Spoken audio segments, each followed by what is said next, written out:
It's 7:03. I call the order of the City Council meeting for February 23rd, 2022. Mr. Clerk, please call the roll. Councilwoman Campbell. Present. Councilwoman Gadara. Here. Councilwoman Wilson. Here. Councilwoman Julian. Here. Councilman Stevens. Here. Vice Mayor Leon. Here. Mayor Harris. I'm present. You have a quorum. Please stand for the invocation and pledge of allegiance. God our Father, we thank you for your grace, your mercy towards us. We thank you for your many blessings that you continue to pour on this great city that we call Miami Gardens. Father, it is our prayers that you continue to bless us, that you continue to give us your knowledge, your wisdom, and your understanding, your leadership as we continue to discuss business that affect your people. Father, we pray for your many blessings. We pray for peace and prosperity. And all these things we ask in your Son's name, I pray. Amen. Amen. I pledge allegiance to the flag of the United States of America and to the republic for which it stands, one nation, under God, indivisible, with liberty and justice for all. We're on approval of the minutes from Yes, February 9th. Yes, Mr. Mayor. I did forward the February 9, 2022 draft meeting minutes. Humbly ask that the council approve the minutes. I need a motion. Been moved and seconded. All in favor, signify by saying aye. Aye. Any opposition? Showing no opposition, show the minutes passed. We're on order of business. Are there any items that need to be pulled or added to the agenda? Mr. Mayor? Mr. Mayor, I'd like to pull item 11.2. I was going to request the same. 11.2, Yes. show it pulled. Thank you. I need a motion to adopt the agenda. Excuse me, Mr. Mayor, we have one more item. Which I'd one? like to withdraw 12.1. All right, show 12.1 withdrawn. Motion on the agenda. It's been moved and seconded. All in favor, signify by saying aye. Aye. Any opposition? Showing none, show the agenda pass as is. All right, we're on special presentations. Councilwoman Campbell. Thank you, Mr. Mayor. I wanted to present a representative from Lorna's who's present tonight with the Positive Forward Progress Award for their continued support of our valued seniors in the city of Miami Gardens. So I will ask that my colleagues join me for a photo while I do the presentation.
It's called serious. Seriously.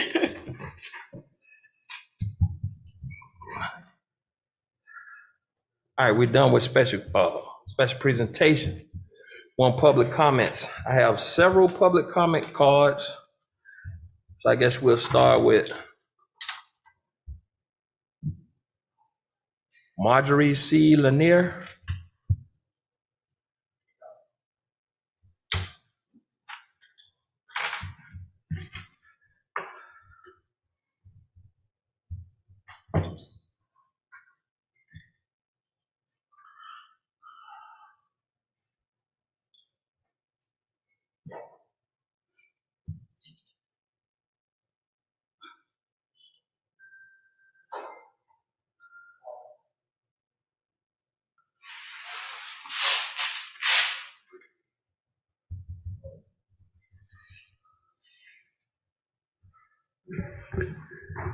Good evening. Good evening. I'm Ree Hughes, reside at 3335.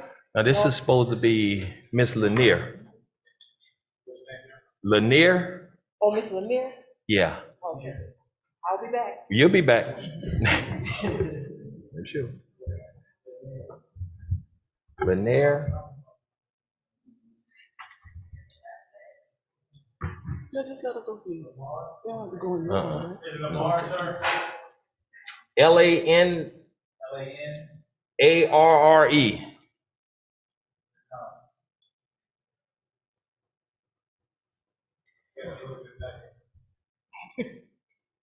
Then it's Jacques Lanier. Lanier.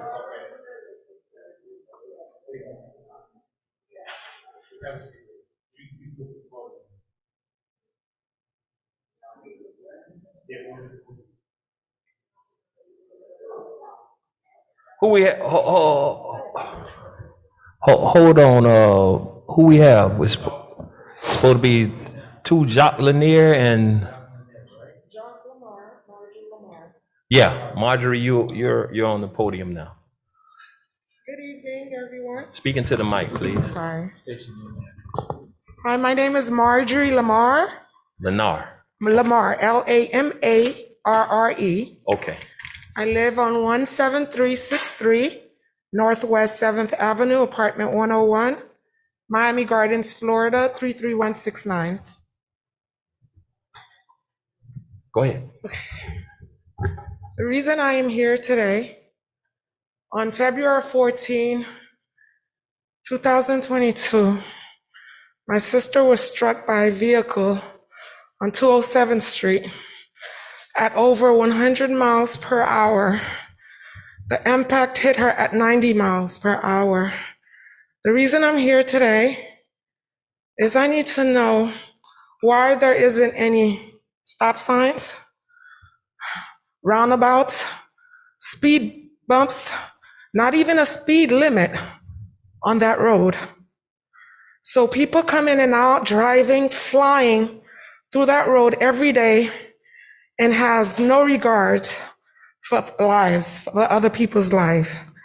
And this is why I'm here this evening, to ask that something be done about this and to ask you guys, the people we vote for, to fix this issue. I don't think any other lives should be taken due to this issue. I don't think it's that big of an issue to put signs on the road, limit signs, so that people know there's also school zone there. There is no stop sign. I don't even understand that. So that's why I'm here tonight, to ask that this issue is fixed, because we don't want any more lives claimed. Thank you. Thank you, ma'am, and we're sorry for your loss too. Mr. Lamar, you wanted to say anything? All right. Yeah, my name is Jax Lamar. I live in the same address. And after this tragedy, and this gentleman still walking free on the street, and we would like, we here to search for justice. And no one, I don't understand why this person, he fled the scene. He fled the scene after killing these people. He was trying to pull his girlfriend out of the car. And later, he called 911. And we would like to have answers. I know it's not you guys, but we're seeking for justice. Thank you. Again, thank you, sir. And again, our condolences. Your contact information? Yeah. Okay.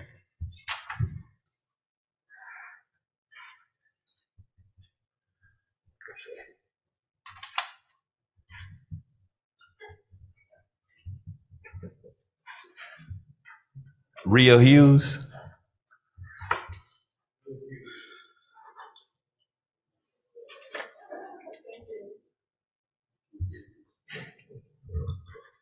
Good evening again. Good evening. Ree Hughes, I reside at 3335 Northwest 180th Street. Miami Gardens, Florida, 33056, the proud community of Myrtle Grove. I would just like to take a moment to share several quotes as it pertains to being transparent. Trust happens when leaders are transparent. Transparency, honesty, kindness, good stewardship, even humor works in businesses at all times. Transparency is not about restoring trust in institutions. Transparency is the politics of managing mistrust. Thank you. And remember, transparency matters. Thank you, Ms. Hughes.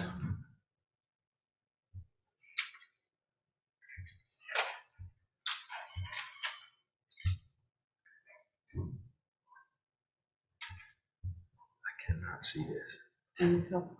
See it. In the meantime, David Williams Jr.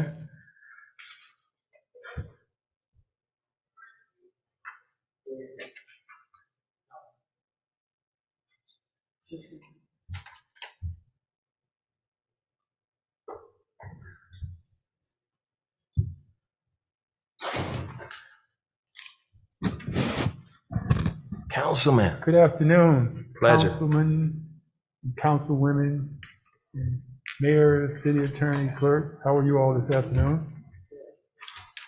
Am I ready? Yeah. Oh, okay. And thank you for giving me the opportunity to speak. Seems a little strange being on this side after being on that side for so long, but I understand. I'm here today in public comment to really talk about Carroll City Senior High and all the great things that's going on over there. I know I sat up there for 10 years and 4 years on the community council, and not one time can I remember that anyone come and ask me to support a school or to support education as it relates to buying a book, helping pay for a teacher, buying supplies to make schools better and academically. And I'm here today to talk to you about the Carroll City Senior High PTA. There are a lot of great things going on at Carroll City Senior High. I've been out there for the last 5-6 years working and helping them in the science and chemistry department. But the PTA has failed in a number of ways of getting parents involved. And we know that those things are crucial to schools and also to make cities viable. I am having an event on March 5th at my home to help support the Carroll City Senior High. I think you all may have gotten a flyer that I sent to help support them. The school is heavily under-enrolled. A lot of the funds that they normally would have gotten, they haven't received. And it's just the basic things that we really want to build. There's a new administrator there. There's a whole new philosophy. We want to look at things other than athletics, but some academic things going on at Carroll City. All of you all, even though Carroll City may not be in your district, there are students and their parents that live in every district in Miami Gardens. So I'm asking that you take a look, if you can reach out to the businesses and ask them to support Carroll City Senior High in this critical time of need and support, that would be appreciated. And thank you. Thank you, Councilman. Did you say that? Huh? Yeah, Tomas is Tomas.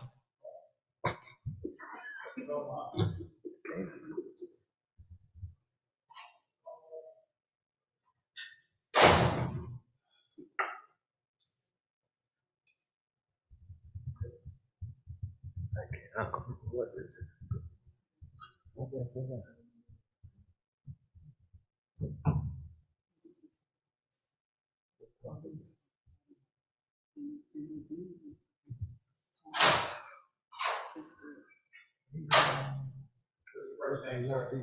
Tomas Sistera.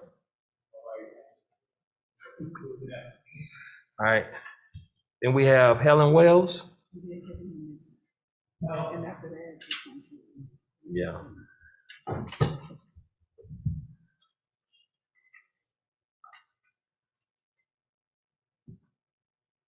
Good evening. Good evening, Ms. Wells. My name is Helen Wells. I live in the Lake Lucerne area. I've been a resident there for over 20 years. Prior to that, I was still a resident of Miami Gardens. My greatest concern right now for Miami Gardens is the speeding. A few weeks ago, about 2 weeks ago, we had a terrible accident there. And that sits close to my heart because the young lady that we lost was also carrying a child. And I feel that it was unnecessary if we had something put in place on 207th Street between 27th Avenue and 20th to slow down the traffic. Sometimes it is a nightmare. There are hours of the night and weekends where the speeding, it would have to go at least anywhere from 65 to 100 miles per hour. Sometimes the cars go so fast on that street, and I live on a corner. The cars go so fast that it's almost like a blink, that if anything or anybody got in the way of these vehicles, they wouldn't even know what hit them. So my greatest concern is to please,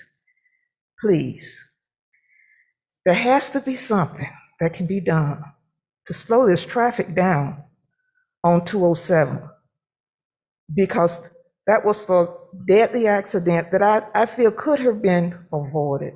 And that isn't going to be the only one if something isn't done to prevent all this reckless speeding. Thank you all for listening. Thank you so much. Jennifer?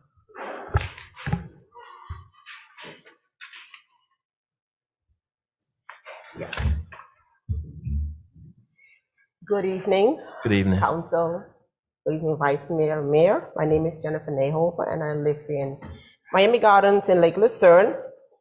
And as you may know, for many years, we in the Lake Lucerne community have been complaining about speeding along 207th Street with no result. We've been talking about it for quite some time. Unfortunately, last week we had a major accident along the same roadway, which took the life of this young lady, Addie Pascal, a pregnant mother and a resident of the community. And again, I extend my heartfelt condolences to her family. However, I am here before you this evening, asking you as my representative, asking you guys,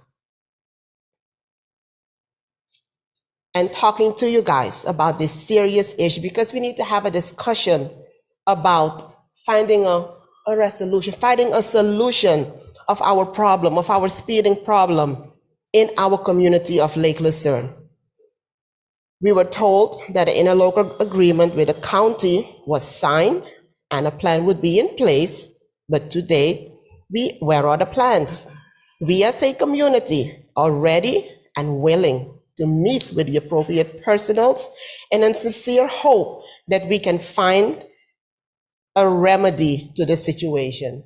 We are here ready to work together with the council, with the police department, whoever is available to come and assist us, that together we can come up with a plan. We can launch a campaign. We can go on doors and knock, and we can talk to our young people. Sometimes we need to see them face to face and talk to them and explain to them what the dangers are of speeding. All they want is a conversation. So we are making ourselves available as a crime watch to work together with the city council and with the other department and the police department so that we can get something done. Thank you for your time. Thank you so much.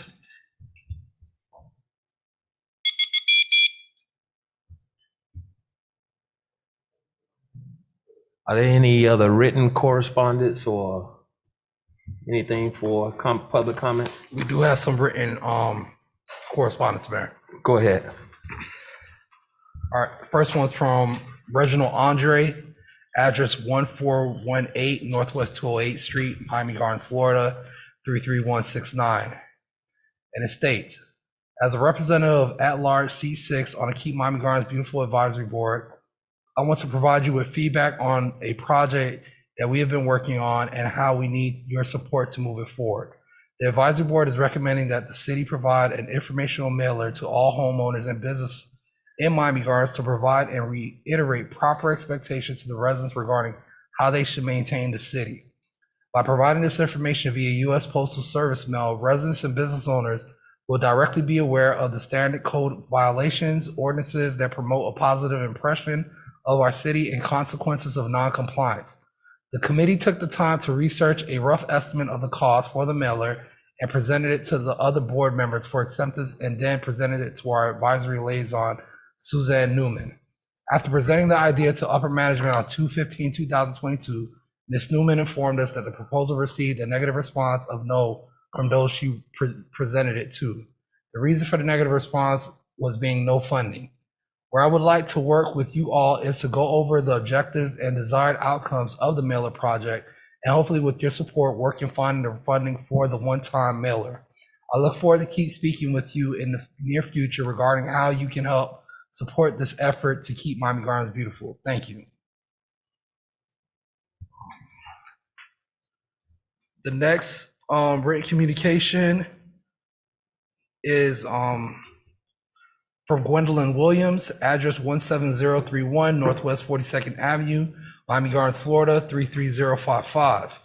And it states, I am writing in strong opposition to the proposed zoning change for a multifamily residential development in Bunch Park. I'll save this for public comment, for the Quasi-Judicial items. This one's for that. All right.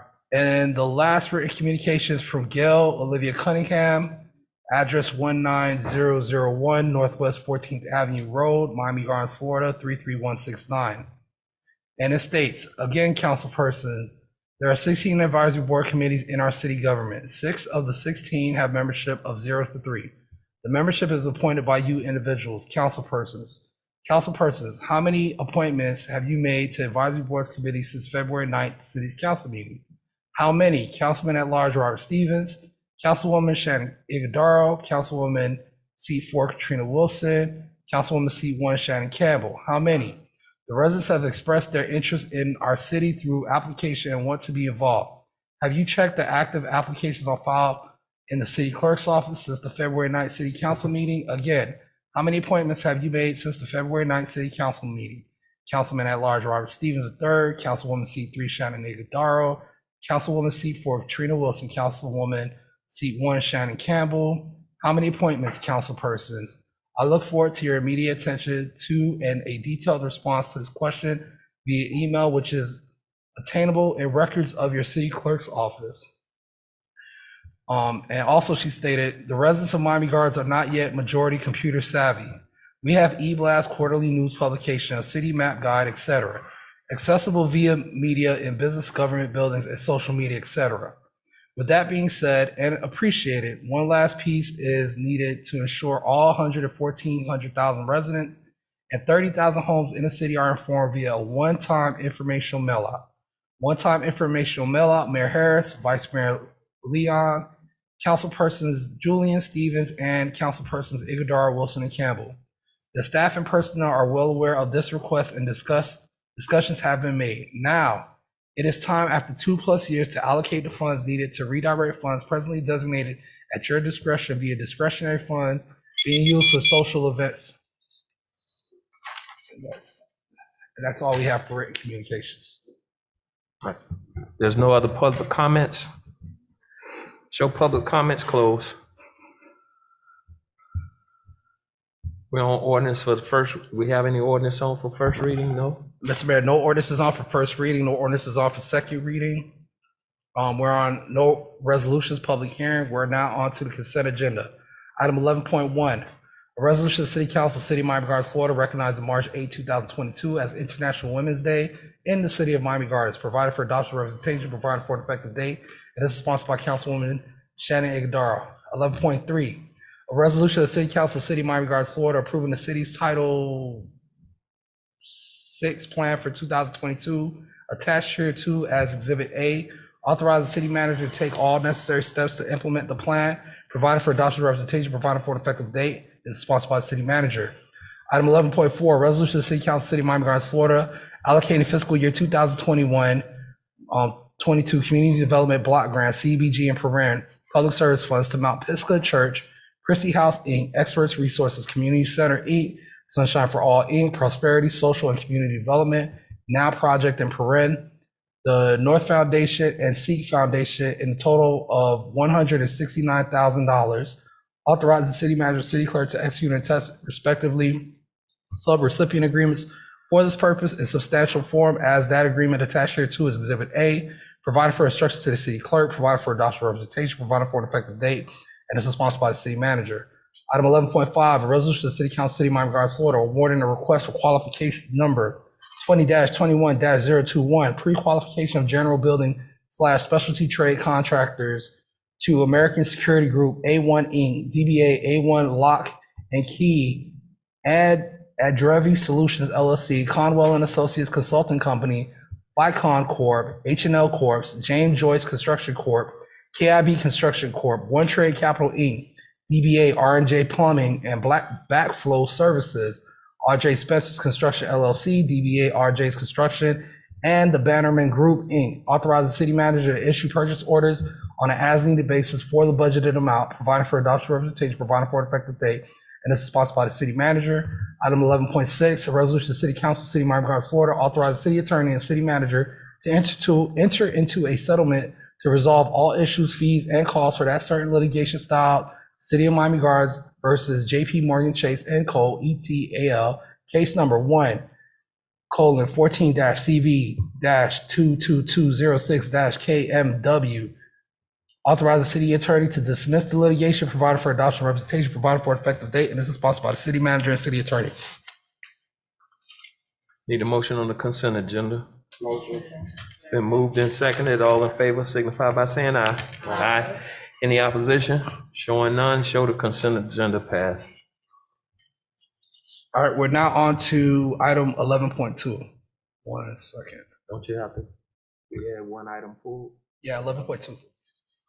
A resolution of the City Council, City of Miami Gardens, Florida, authorize the city manager and city clerk to execute and attest respectively that certain agreement and any agreements and addendum documents as a result of this grant process with the state of Florida Department of Economic Opportunity for the acceptance of the Department of Economic Opportunity Community Development Block Grant Mitigation Program, CDBG-MIT in Paren, funding in the amount of $1,701,380 for Vista Verde Phase 4 Road and Drainage Improvement Project, a copy of which is attached here to is Exhibit A, providing for instructions to the city clerk, providing for adoption of representation, providing for an effective date. This is sponsored by the city manager. Just pulled by Councilwoman Julian. Councilwoman Julian. Thank you, Mr. Mayor. Thank you for the opportunity to address this agenda item. Over the weekend, I orchestrated a community cleanup that took place in Vista Verde.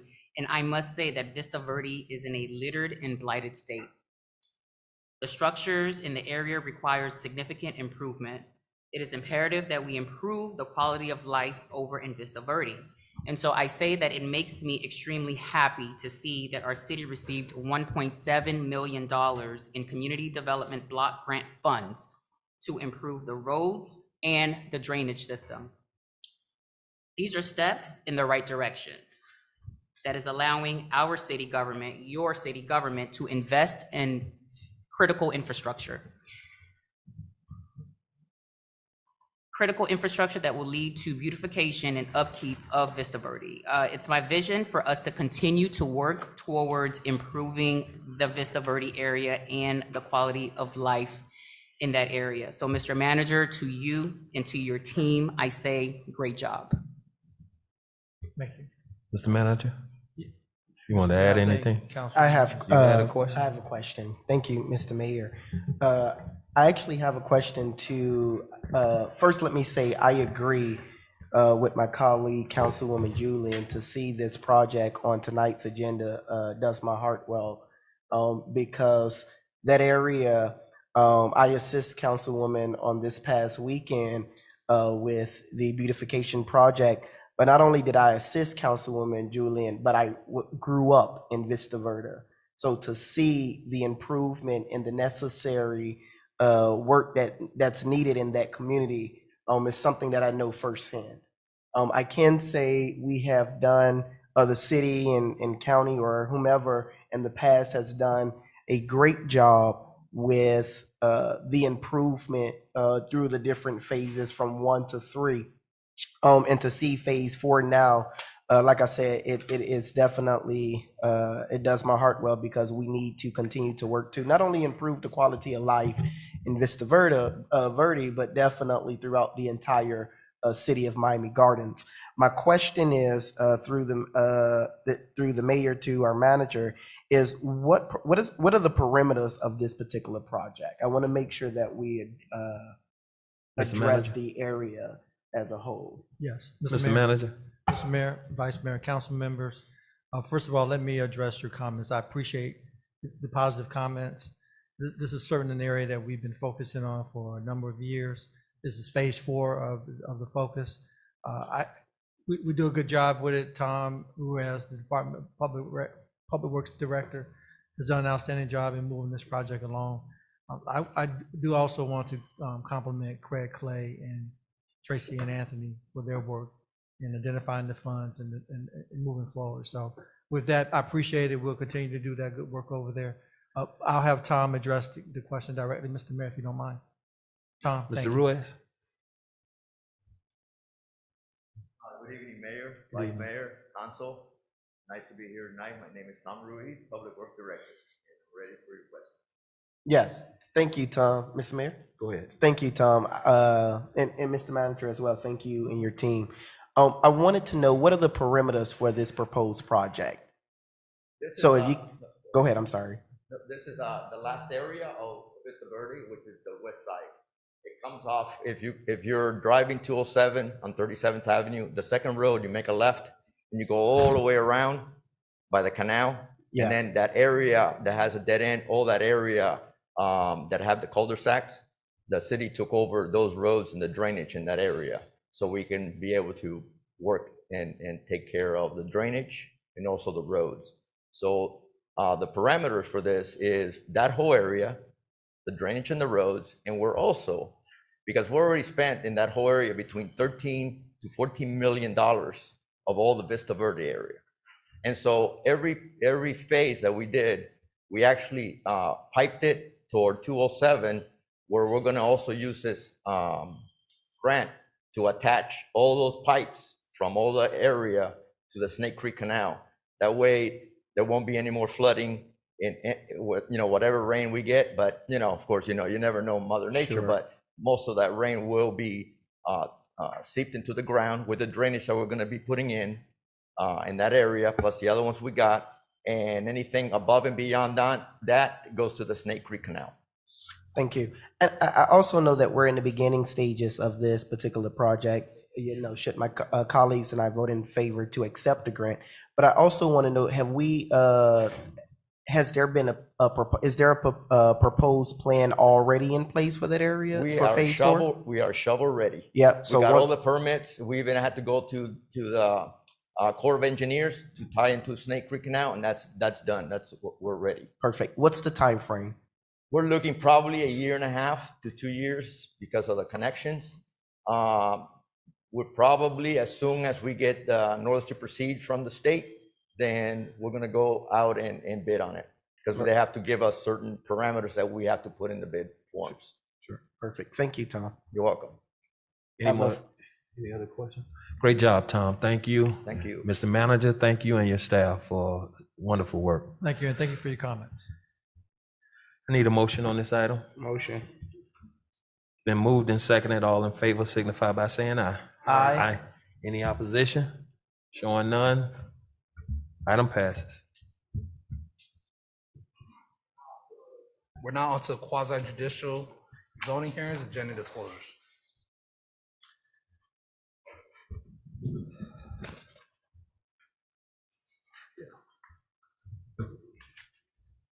Mario, go ahead with your agenda disclosure on 13-1. You want me to start for the first item? Yes. All right. Okay. Councilman Stevens, for item 13.1.1, have you had any ex parte communications on this item? Councilwoman Igdara, have you had any ex parte communications on item 13.1.1? No. Vice Mayor Leon, have you had any ex parte communication on item 13.1.1? Yes. And will your decision tonight be solely based on the evidence presented before you? Yes.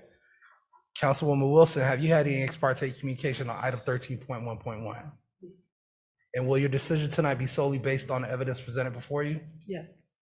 Councilwoman Campbell, have you had any ex parte communication on item 13.1.1? No. Councilwoman Julian, have you had any ex parte communication on item 13.1.1? Mr. Clerk, is this the item that was spoken about during the town hall meeting where the pastor was present? Is this the item? Do you recall?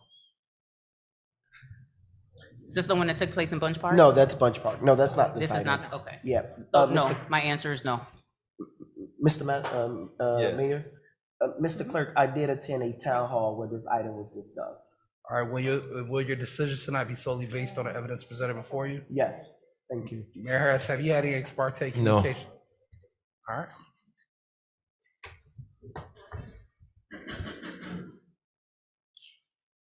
Is it public comments on this item? We haven't even gone through the quorum for quasi-judicial that Mr. Keisha. Eugene, they gotta wait outside till. Yeah, I'll call him in.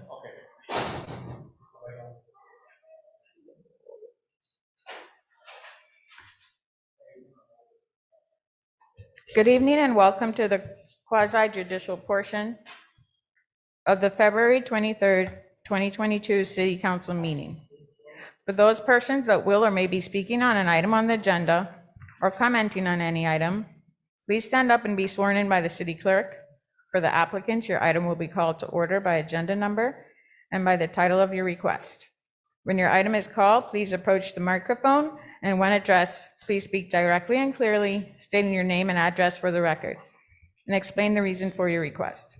Please note that all exhibits presented to the mayor and the council will become part of the public record. I'm sorry, do we need the applicant in for this first one to be sworn in? Okay.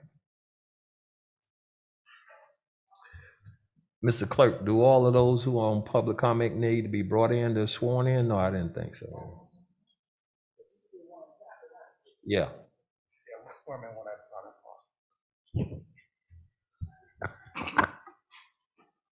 All those interested in item 13.1.1, please stand and raise your right hand.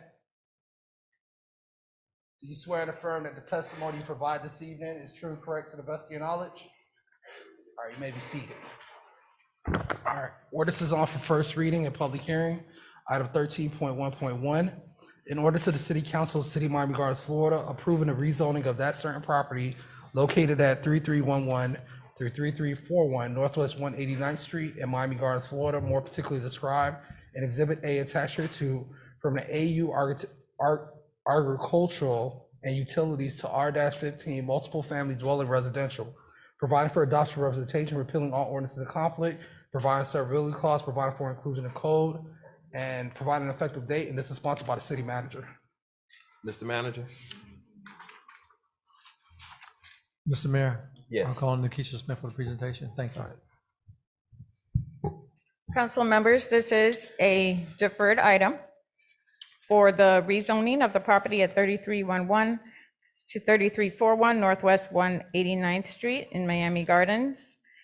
The request was for a rezone from AU Agricultural and Utilities District to R15 multiple family dwelling residential. The applicant did hold a community meeting on December 13th with the community, and the applicant is here if there's additional questions. I need a motion on this item so that we can discuss it. Motion. It's been moved and seconded. Any questions? You need the applicant to provide a. On this item? On this item? Yes. All right, they can go ahead. Have to disconnect this computer and.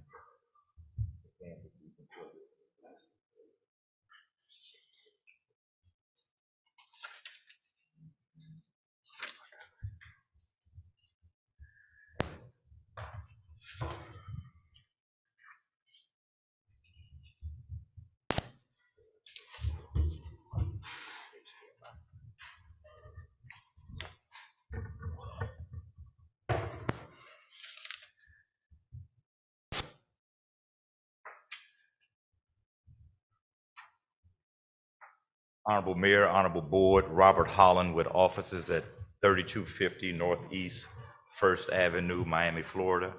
I stand here on behalf of Oak Villages, which is proposing a townhome community development off of 33rd Avenue and roughly 189th Street to 191st Street, which is the orange enveloped box that you see at the top.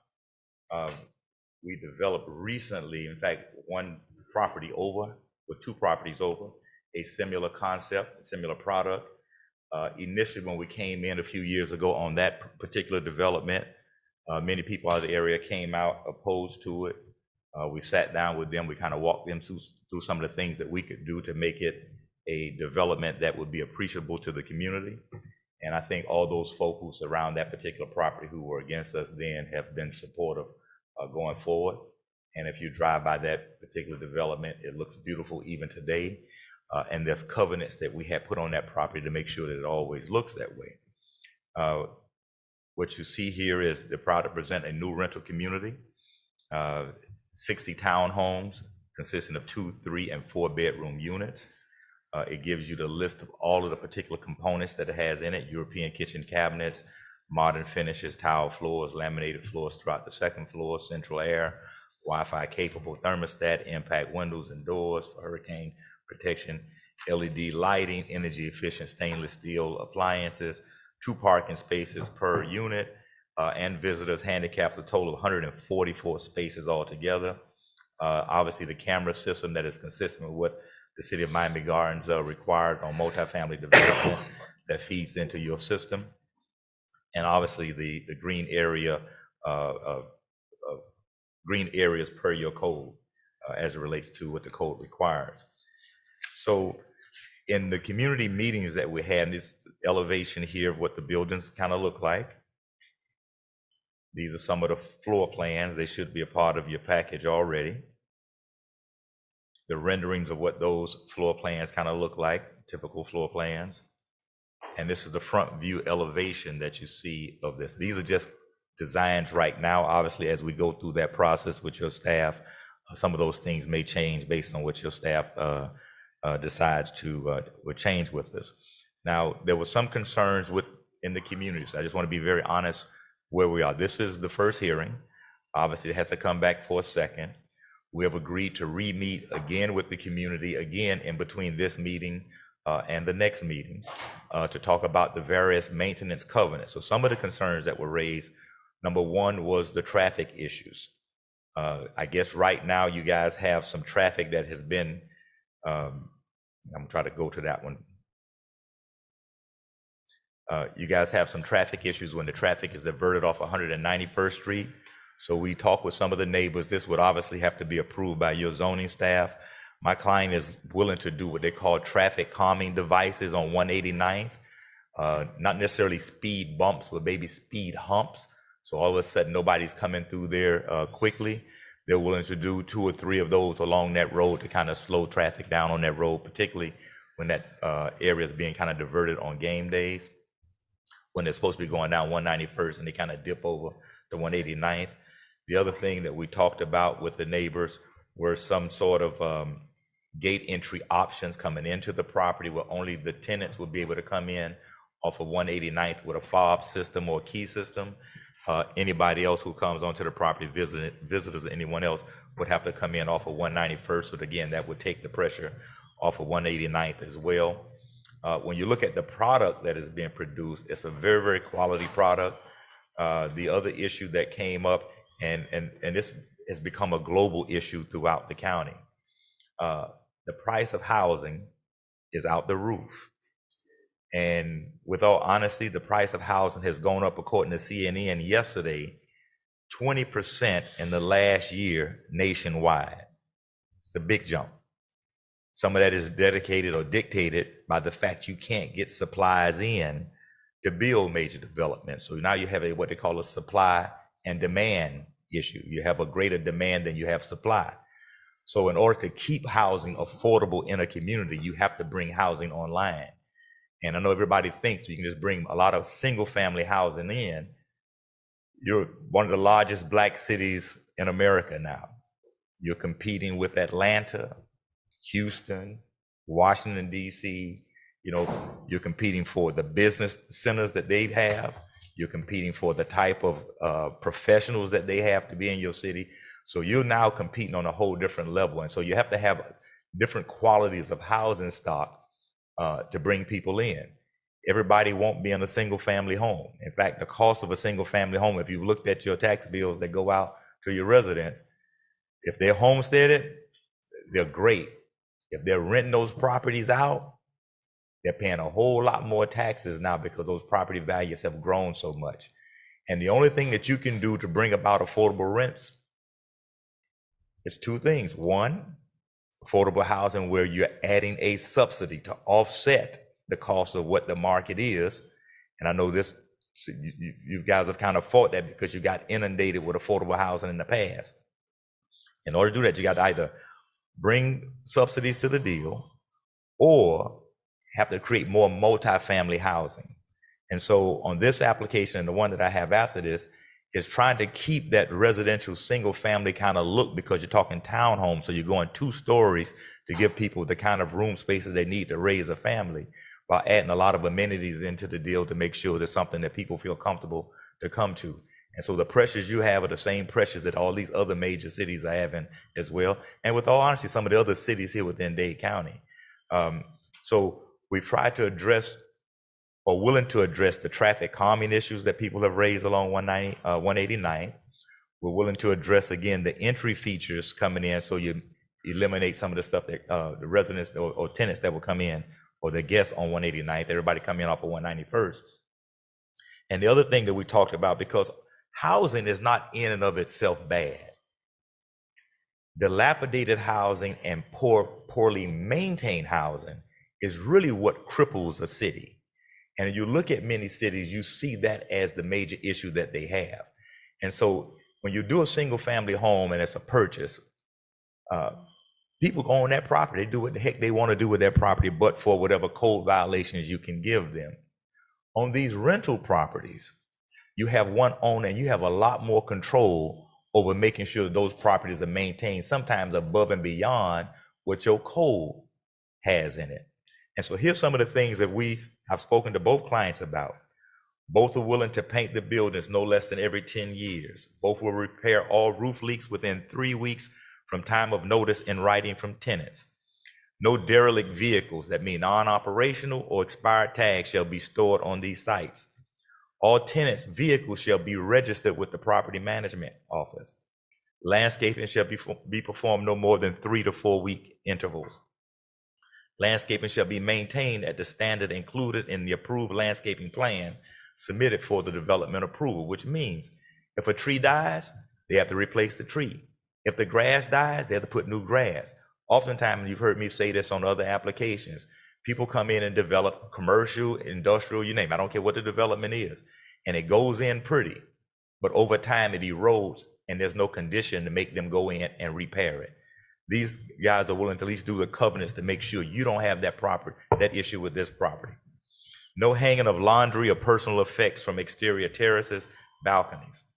All units shall be repainted, repaired, and cleaned prior to new tenancy. Any units rented for 5 straight years shall be repainted and repaired for the occupying tenants. And that's important because sometimes you'll get a long-term tenant in there and nobody ever comes back to get that place back up to par. So if you've been there for 5 years, they now have to come back in and repaint and do everything they would do for a new tenant that comes in. No loud music or noises. They shall be strictly prohibited by tenants after 11 p.m. nightly. All tenants shall be properly registered with the property manager as to who the legal unit habitants are. So you won't have a situation here where somebody's renting it and several other people living there. If they're not on that lease, they can't be staying there. So you have to worry about the properties being over or inundated with extra people. The owner shall maintain an exterior security camera system for 24 hours per day, 7 days a week, and it shall capture 100% of the exterior grounds, and should have a cloud memory of no less than 60 days, so you constantly know what's going on outside of that property as it relates to a rental property. The owner shall contract with an insured trash collection service that provides the appropriate size trash cans to avoid debris around the trash receptacles, and those bins shall be sanitized monthly. The property manager shall ensure that the grounds and the development are free of debris and graffiti and loitering. Anyone who is convicted of a felony while being a tenant there, their tenancy would not be allowed to be extended. So anything that there's proof of that, they're trying to make sure that you don't have to worry about this site being a derelict site. So they're going above and beyond what the code requires. The place will be maintained. There's be no extra stuff going on. And I think the one thing I did leave off here, and we'll make sure as we're dealing with the neighbors and we talk about this, we want this to be in a covenant form with the neighbors. Also, any drug use or loitering, all that stuff is strictly prohibited. So we have conditions in there that'll be able to be enforceable by the city to make sure that that is not taking place on this property. And so sometimes you have multifamily units when they're poorly maintained, they don't have these strict covenants. We're willing to put the strict covenants, both clients are willing to put the strict covenants in place to make sure that you understand they will make sure these properties stay like they look on day one, but for regular wear and tear. But they'll make sure they're painted, the landscaping is done, the parking lots are repainted and potholes are filled. So you don't have to worry about this here long term. And when you look at that, there's not a whole lot you can do beyond that as property owners to try to show your goodwill to a city that you're not here just to drop something in the city. I'm here as a long-term investor to be able to make sure that people have quality lives and a quality place to live at affordable rents based on the market. And the other thing that both clients are willing to do, and I'm saying both because I have to give you another presentation again, they both are willing to advertise these units first with the City of Miami Gardens employees. And so there'll be 45 days that they do that advertising with the City of Miami Gardens employees. After that, they'll do a period of time for Miami Gardens residents. And we'll probably have a Black PR firm that kind of help us with the fashioning of that messaging and the vehicles that it goes out to make sure people have first dibs on these units out of Miami Gardens. This is only 60 units here. The other one is 41. Surely they can fill those up with people in Miami Gardens and make sure we keep Miami Gardens people here with a place to live that's comfortable, that they can afford. And we're hoping to, again, capture those professionals that are being born here and raised here in Miami Gardens that oftentimes say they don't have a place to come back. Now that we're trying to generate this city on a level that it competes with Houston, Atlanta, DC, and others, Baltimore, we're trying to make sure that we're at the front end of making sure quality housing is one of the key things that people can come here for. But secondly, all the other stuff that Miami Gardens offers. So we're here to answer any questions. We're asking for your approval on first reading. We'll be sitting down with, I think, Councilwoman Wilson has her Meet Me Mondays. We've agreed to attend that meeting again with these covenants. And there may be some other things that the residents bring up at that meeting that we can address to make sure they understand that what goes in here would be something they'll be proud of going forward. And they don't have to worry about derelict activity taking place on it. So if you have any other questions for me, I'm more than willing to take those questions. Questions from the dais? Yes. I have a question. Mr. Holland, based on the on 191st, that entrance, how far is that holding area for the gate? So how many cars are we able to absorb waiting to get into the gate as opposed to having them back out onto 191st? What typically happens during the permitting process, based on the number of units, they have a staging space limit that's required. So whatever the code requires, we will be consistent with that code as it relates to that stacking requirement. But they don't have the gate right at the front. We have to wait and hold up traffic. They normally, and staff would tell you, they have a process that in order you even get your certificate of occupancy, all those requirements have to be met. Go ahead, Councilwoman. Thank you, sir, for being here in your presentation. I hear a lot about addressing on issues as it relates to the day-to-day living on the property. You know, the building of the homes and what it would consist of and how we would enforce, or how you all would enforce any bad behavior or any maintenance that requires attention. My only issue with supporting this project is the infrastructure surrounding that land. There's it's two lanes currently. And as you mentioned in your presentation, we're doing entertainment days of entertainment from our stadium or any massive events, that area is currently experiencing heavy traffic. So I know we spoke about putting calming traffic devices out to assist with the speeding. Is there plans to assist with the infrastructure improvement in that area as you all go ahead as you work to build that project out? Well, 191st Street is a county road, and so we would have restrictions on anything we can do on the county road. But when we did the traffic study for the property that's one property over, the road has the capacity for the residential, even this volume of residential here, the 60 units. So from a concurrency standpoint, it is consistent with the road usage that you have now. The only issue you have is obviously when you do your special events, but that same thing happens along 27th Avenue or some of your other arteries. Now that you're driving those entertainment things into your community as a major city, you're going to have on those particular days some of those inconveniences. We don't have the ability to do traffic calming devices or anything on 191st or expand it. But if the city allows the traffic calming devices on 189th, we're willing to at least pay for those. And those were some of the concerns that the neighbors brought to us, that if you can't do 191st, because we recognize that's a county road, can you do something so we can at least kind of make people not want to come down this road? They'll go down 191st. And so we didn't have a problem, again, agreeing to that if that's something ultimately that the city will agree to. But from a capacity standpoint, infrastructure, from the county thing, we wouldn't have that ability to be able to build that whole road out, or the county probably would even allow us. Which is a good point, because though we can't, because it's a county road, there's residential homes on 191 as well, but you're really talking about going into a neighborhood, a residential neighborhood on 189. So we can, should we decide to move forward with this project and you're willing to cover the cost to put devices there to assist with the speeding and the traffic in that area, that would be something really good as well.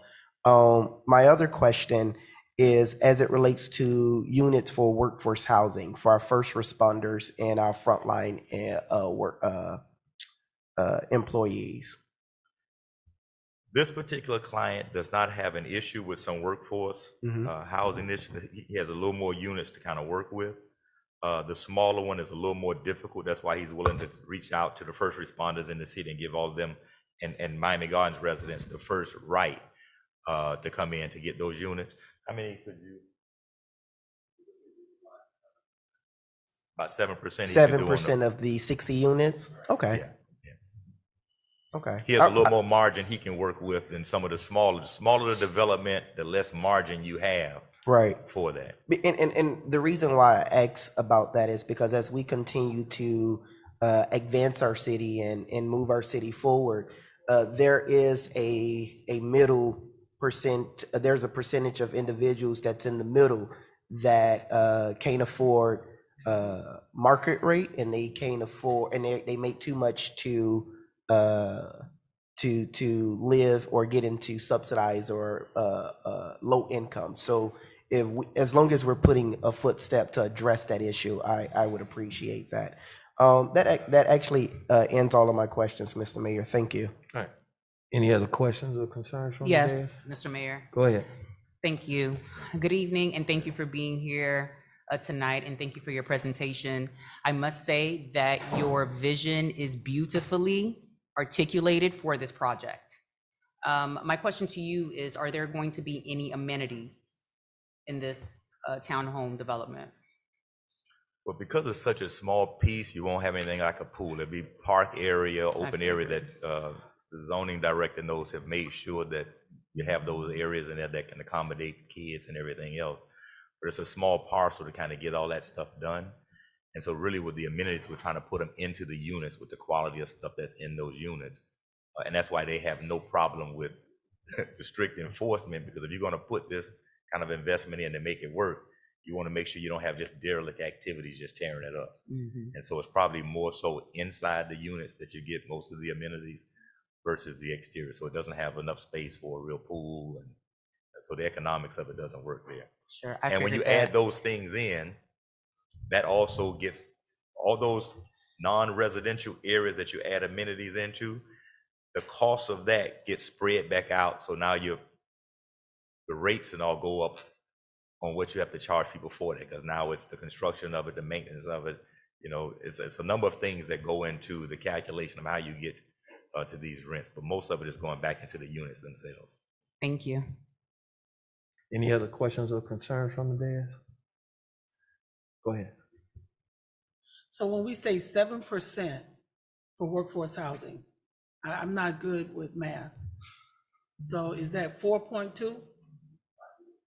About 5 units. About 5 units of Yes. 60? Yes.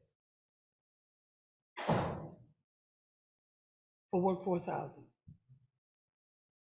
Well, That's negotiable?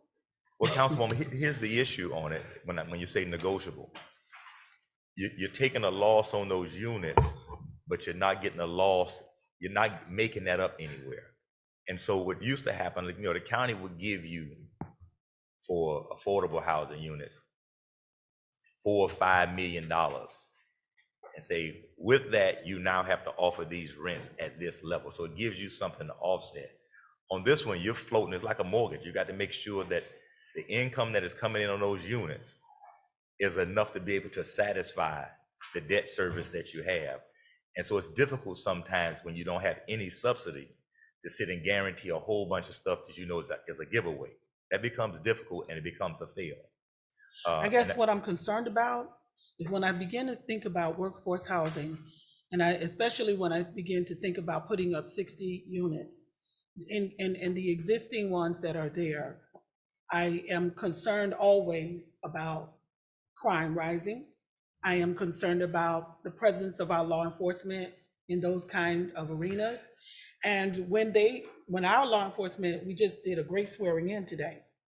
And I'd like to know that some of those folks can afford to live in the city they protect. And so being in that type of housing that's affordable to them, right?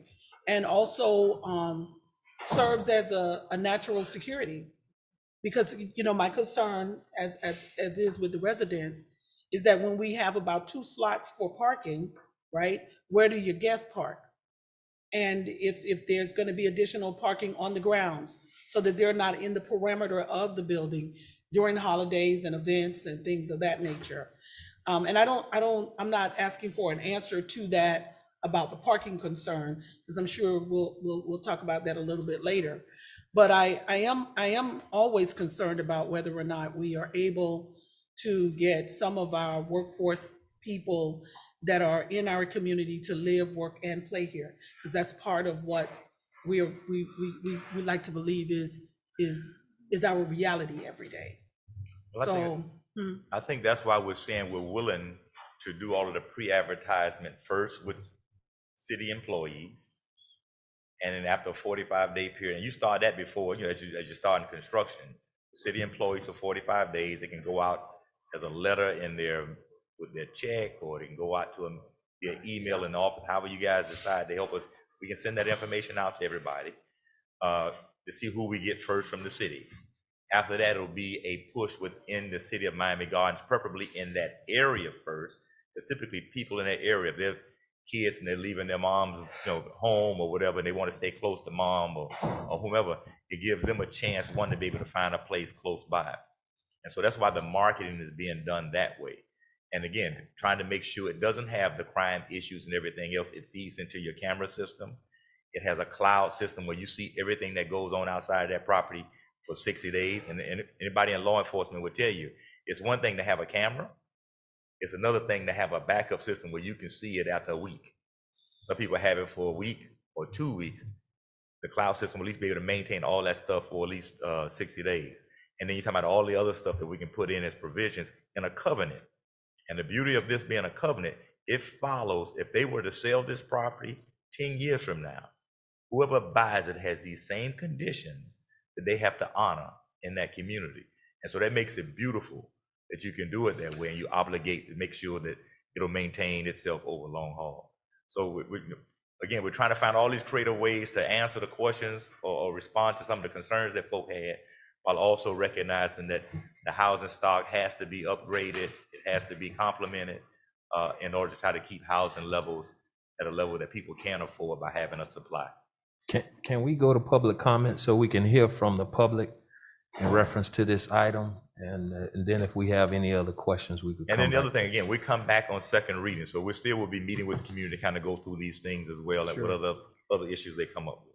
Mr. Mayor, I also want to just mention, I have two, after public comments, I have two more questions for this item. All right, but let's hear public comments now, because there might be some things that's said during public comments that they need to hear. All right. So I guess David Williams Jr. first.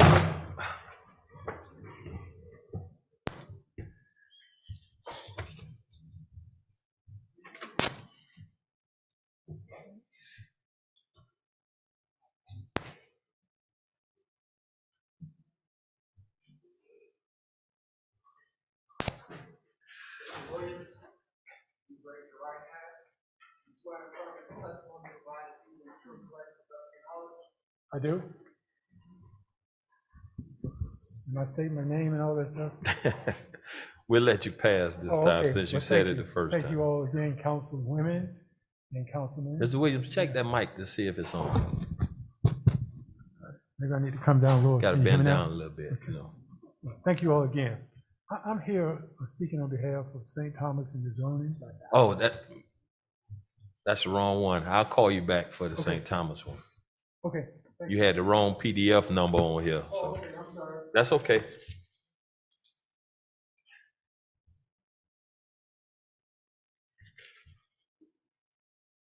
Rhea Hughes.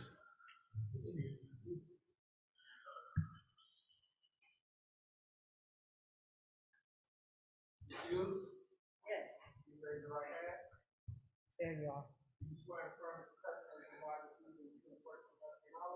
Yes. Lee Hughes, 3335 Northwest 180th Street, Miami Gardens, Florida, 33056. From the proud community of Myrtle Grove. Reference item 13.1.1. I'm asking you to vote no for this item. Please be mindful that safety and the traffic flow issues still exist in this area. Council members, please understand many homeowners, taxpayers, and constituents are not familiar with nor have knowledge of the planning and zoning process. And we often come seeking information and or guidance from you as our elected officials to gain an understanding of this process. Matter of fact, on December 13th, 2021 at Carroll City Park, Councilwoman Wilson held her Meet Me Monday meeting, and the Oak Village presenter of this item was in place to explain and present their proposal to the community. And there, Councilwoman Wilson stated, in the presence of Nikisha Smith, Director of Planning and Zoning, that there are flaws in the city's planning and zoning process.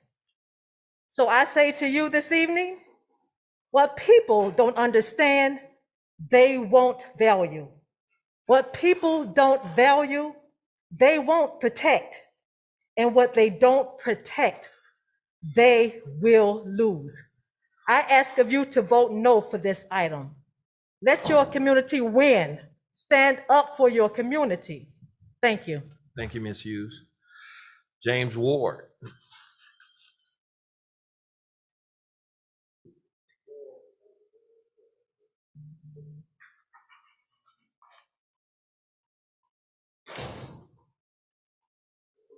Yes. Raise your right hand.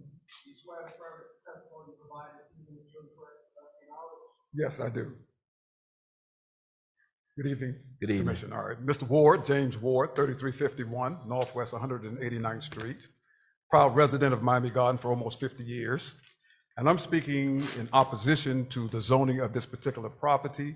I know the city needs revenue and it generates revenue through taxes, which is prevalent to a city. But you know, you can't go after every dollar. We have to go after the right dollar. And this community has been established as a bedroom community with a lot of older people. Now we're talking about dumping 460 people in an area that normally house 48 people. So it's going to grow potentially in just one between 32nd and 34th. It's going to grow from 48 people to 460. Do the math. The density of that amount of people is going to put so much stress on the infrastructure of that particular area, not the city, that area. This experiment was done in Liberty City, Overtown, Brown Sup, and Opelika many years ago. And I see that the decisions that were made to build a apartment community led to a lot of terrible things that are happening in the future. So we might make a decision today because they can sell us a bill of goods. Sir John Hawkins came to us 400 years ago and told us about a land of gold. The next thing you know, we were in chains, in shackles. So you could paint pictures of how good and beautiful it could be, but you have to look down the road 10, 15 years and what happened, because you can't legislate the heart of people. But one thing, home ownership, if we were going to develop homes, it would give our people a pathway to wealth accumulation. Apartments doesn't give us control. The owners who own the apartment have a cash cow that continues to lead to perpetual wealth to eternity. But those of us that have homes, we lose because now we're inundated with people who you can't legislate the heart. We can't tell who comes in the community or not. We know the people in our community, but we don't know who's coming in our community. Just today, Russia is possibly getting ready to invade Ukraine. The prices of oil is going up. The price of commodities going up. Who is going to be able to afford this in a community where the average income is only like $54,000 a month? I mean, $54,000 a year. So, I mean, who are going to be the residents? And they just had a survey the other day, Dade County, average rent in Dade County is $2,800 a month. Let's face it, McDonald's only pays $15 an hour. Who's going to be able to afford the rents? This? Are we going to have engineers and architects? Let's be realistic. The engineers and doctors and so forth, because their pathway is to home ownership. But when are we going to develop wealth accumulation for our people? 400 years has been a long time. All the people out in the lobby, they don't look like me and you. When are we going to get together and pool our resources and then we take control of our own destiny instead of letting other people control the destiny for us? That's not freedom. Freedom means to be free from the external control of others. But we're being controlled because somebody have Goliath mentality and have the money. We can come, all the people that's going to come and speak before you are the same color as you and I. We don't have the money, the attorneys, to be like the people in Aventura and Doral and Weston. So we only could appeal to your heart that you sustain the character of our community, the temperament of our community, the axiom of our community, the camaraderie that we have as a people in our community. Okay, if we were building single-family homes, fine. It would develop a pathway for wealth accumulation for future generations, like I have done for my family by buying a home in that particular area. Apartment buildings, no control. Thank you, Mr. Ward. Thank you. I appreciate that. God loves you. God bless you. Be safe. Bless you as well. Thank you. Audrey Ward.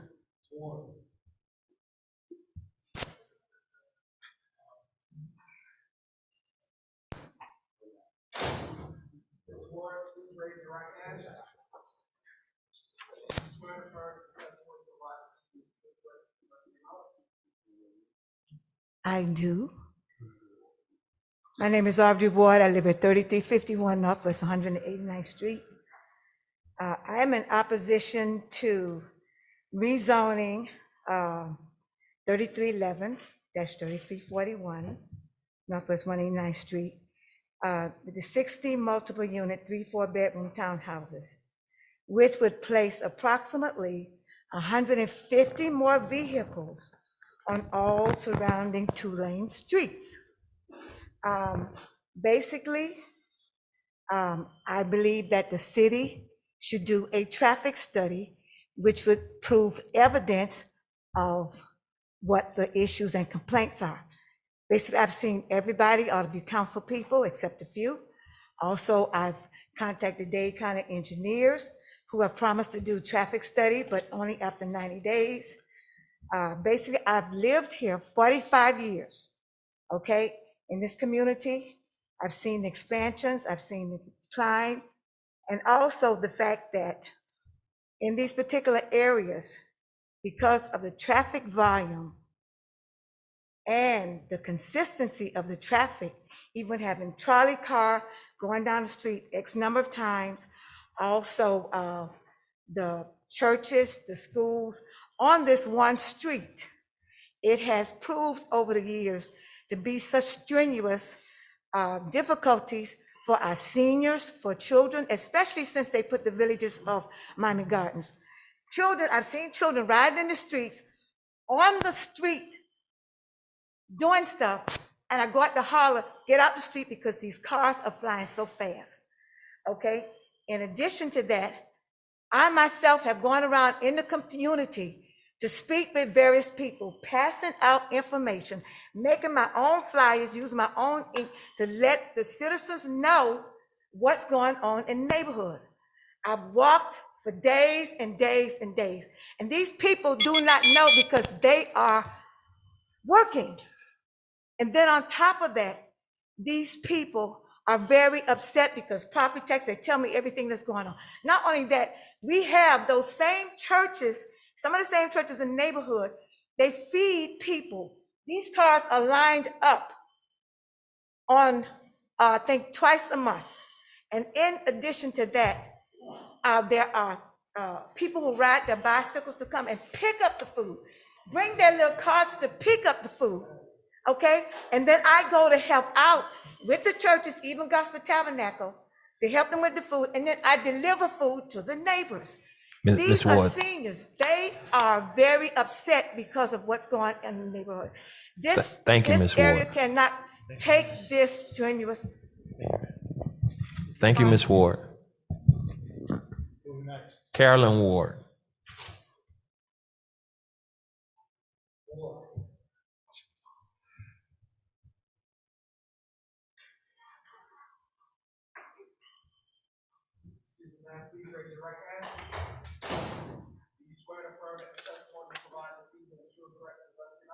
Yes, I do. Good evening, council members. My name is Karen Ward. I do reside at 3351 Northwest 189th Street as well. I've lived in that community over about 30 years. And over that time, I have seen the different expansion of the community, but I also just really quick, I want to talk about the infrastructure of the community. There are about 7 or 8 commercial properties already on that street. That street has been developed since that community, since like 1975 or 1973, and nothing has been done to widen that street.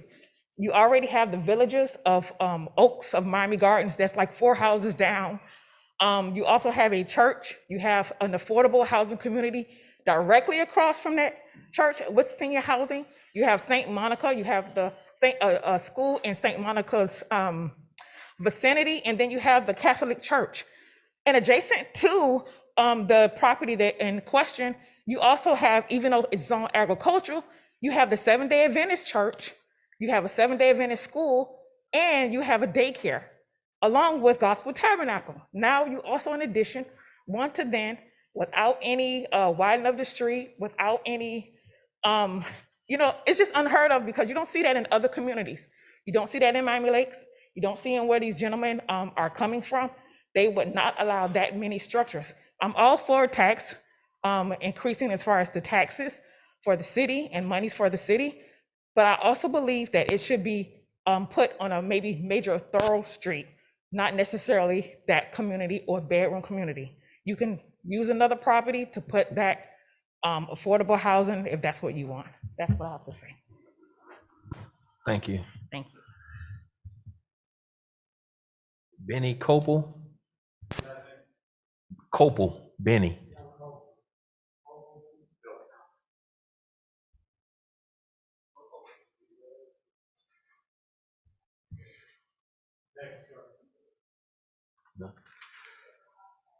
L. Cunningham.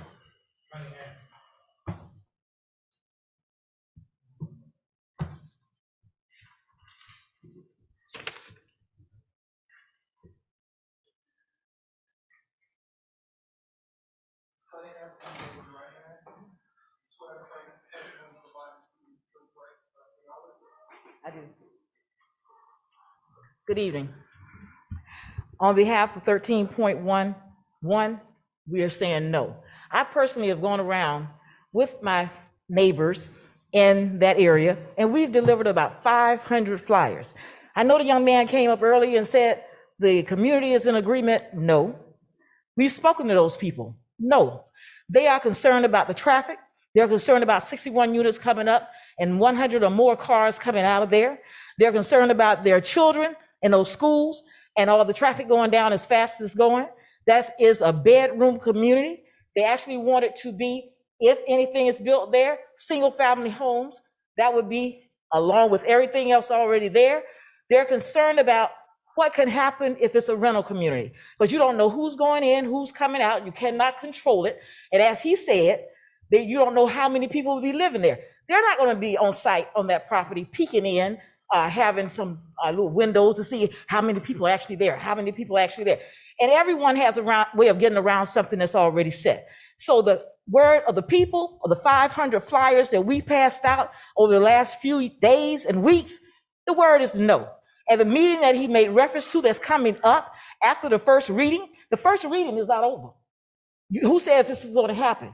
So right now you're looking at possibly getting past this point if you have your application in. So if you're planning to speak to the people again, then you come out and you answer the questions of the people again. Because right now, a lot of the verbiage that I heard tonight, no, it's not true. Haven't missed the meeting. When we have the Meet Me Monday, come in, as Councilwoman Wilson said, along with Mr. Keisha Smith sitting there, we have flaws in the process. And if there are flaws in the process and you're trying to now be a part of the process, then there's a flaw in what you're presenting. Thank you. Thank you, Ms. Cunningham.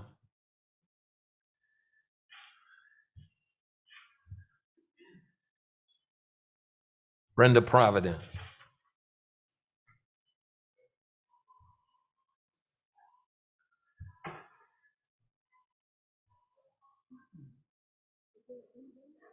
Sound like it.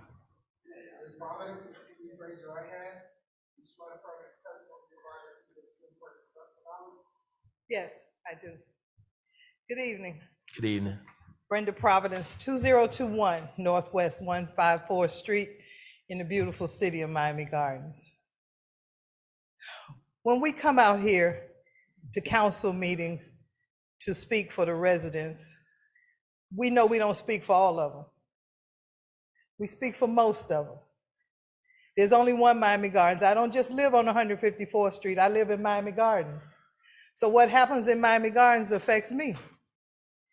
When we see something going on that the community doesn't like, and we put boots on the ground, when we go out and deliver flyers because people don't have the internet, and your quarterly magazine, newspaper doesn't get to everybody, we do that because we care about this community. When we are at places that the community is attending and you guys aren't even there, it's because we care about the community. Now, I know y'all have a lot of places that you go and a lot of things that you do, but we don't get paid for that. But we care about this community. Those apartments, we heard a lot of things that was being said here tonight. Those residents, if that was your neighborhood, would you want 61 apartments behind your house? Nobody wants that. Nobody wants that. And understand that people have power. We did a protest at Norland Post Office and they cleaned it up. Miami Gardens couldn't get them to clean it up. The state couldn't get them to clean it up. It was a federal building. We put on clothes and signs and we protested and we got them to clean it up. The people have power. Please listen to us. We want to work with you to make Miami Gardens the best it can be. We're not working against you. We want to work with you. So hear what we say. Please don't put those apartments on that street. Thank you. Thank you, Ms. Providence. I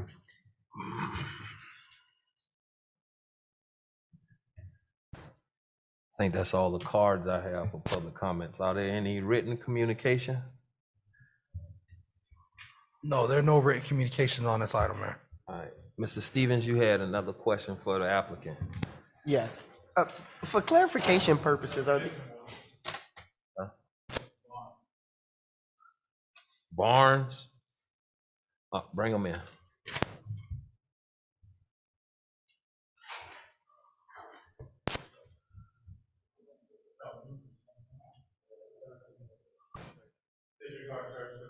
All right.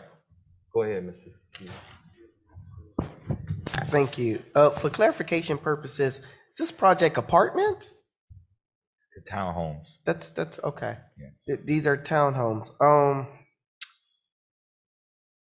My question actually is, I know 189, well, both, the reality is both 189 and 191 both need some improvement, in my opinion, as it relates to the roads widening. And I know the county did some work on 191 in the past. Is that area on any plan for improvement from the city, Mr. Mayor, to the manager? Mr. Manager? I think I heard Mr. Ruiz say there are no plans for it except for resurfacing. Resurfacing? Okay. What's the timeline on that? Councilman, it'll probably be in the next year or so. Okay.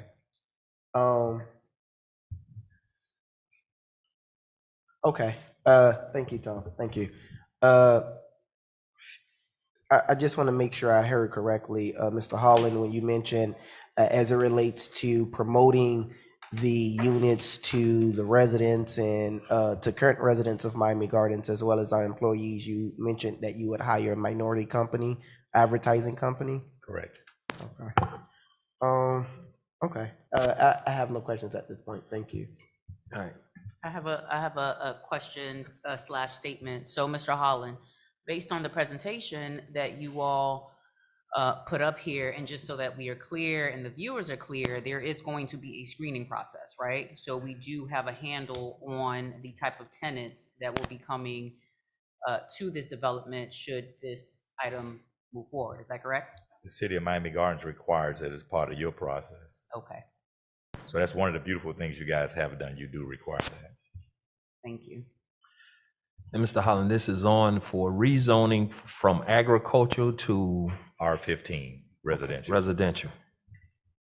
Which is, Mr. Mayor, which is, but this particular project is townhome, multifamily townhomes?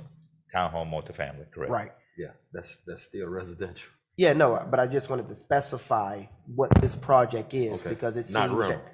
I'm sorry? Not rental, that's what you're trying to say. No, not they are apartments. rental, right? It's not apartments, they're rental townhomes. Correct, that's what I wanted, Okay. that they're not apartments, that they're townhomes. Right, That's so why they I have a mentioned that. backyard, they have all that stuff that a townhome would have. Sure, You know, and it's rental, it's gonna be a rental community. correct. Okay, that's what I thought.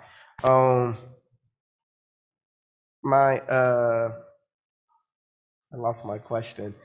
No, that's Sorry. no. My question is the covenant that you discussed.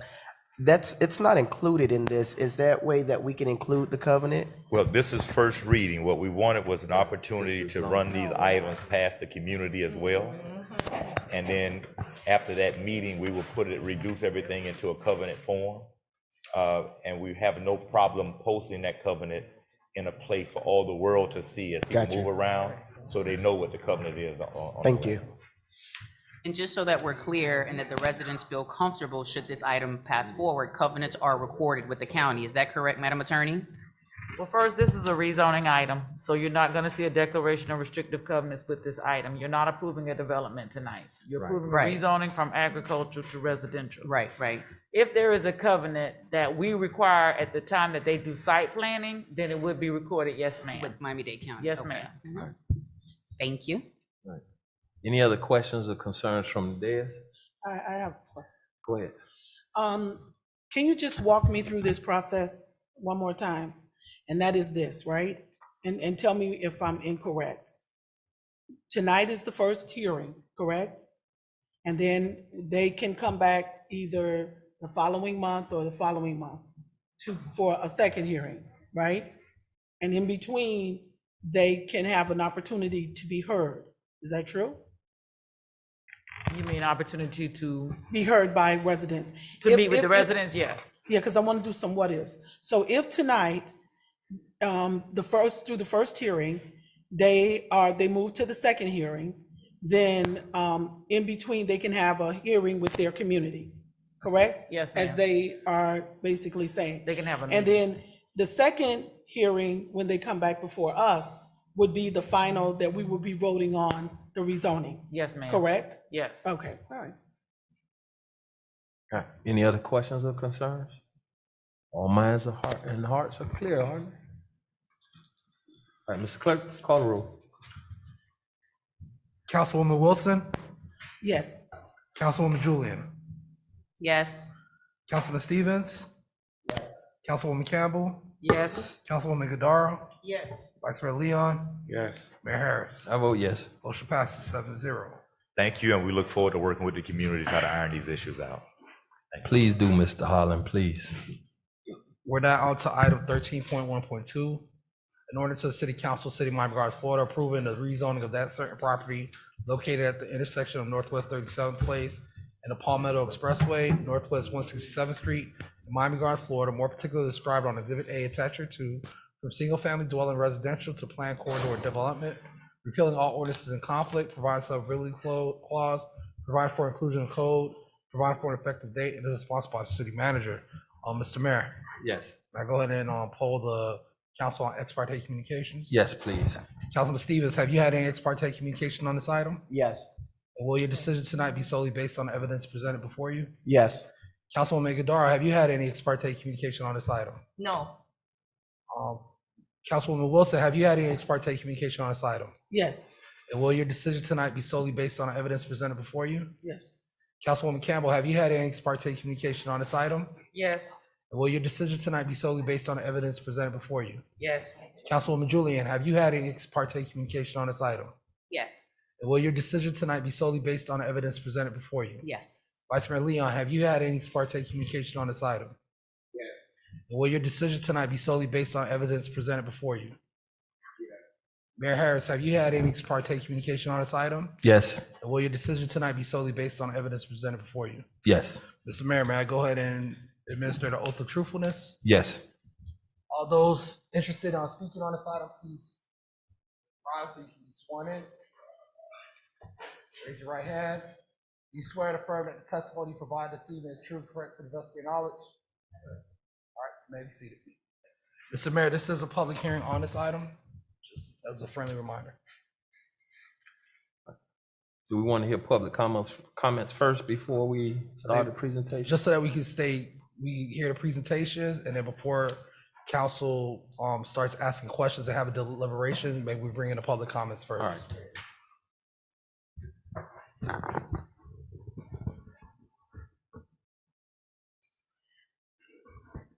This item is the St. Thomas University item for the property located at the intersection of Northwest 37th Place and the Palmetto Expressway, Northwest 167th Street. This is a proposal for rezoning from single-family dwelling residential to PCD planned corridor development. This is a deferred item, and the community meeting was held on January 25th, and we do have the applicant here that's available for questions and also for a presentation.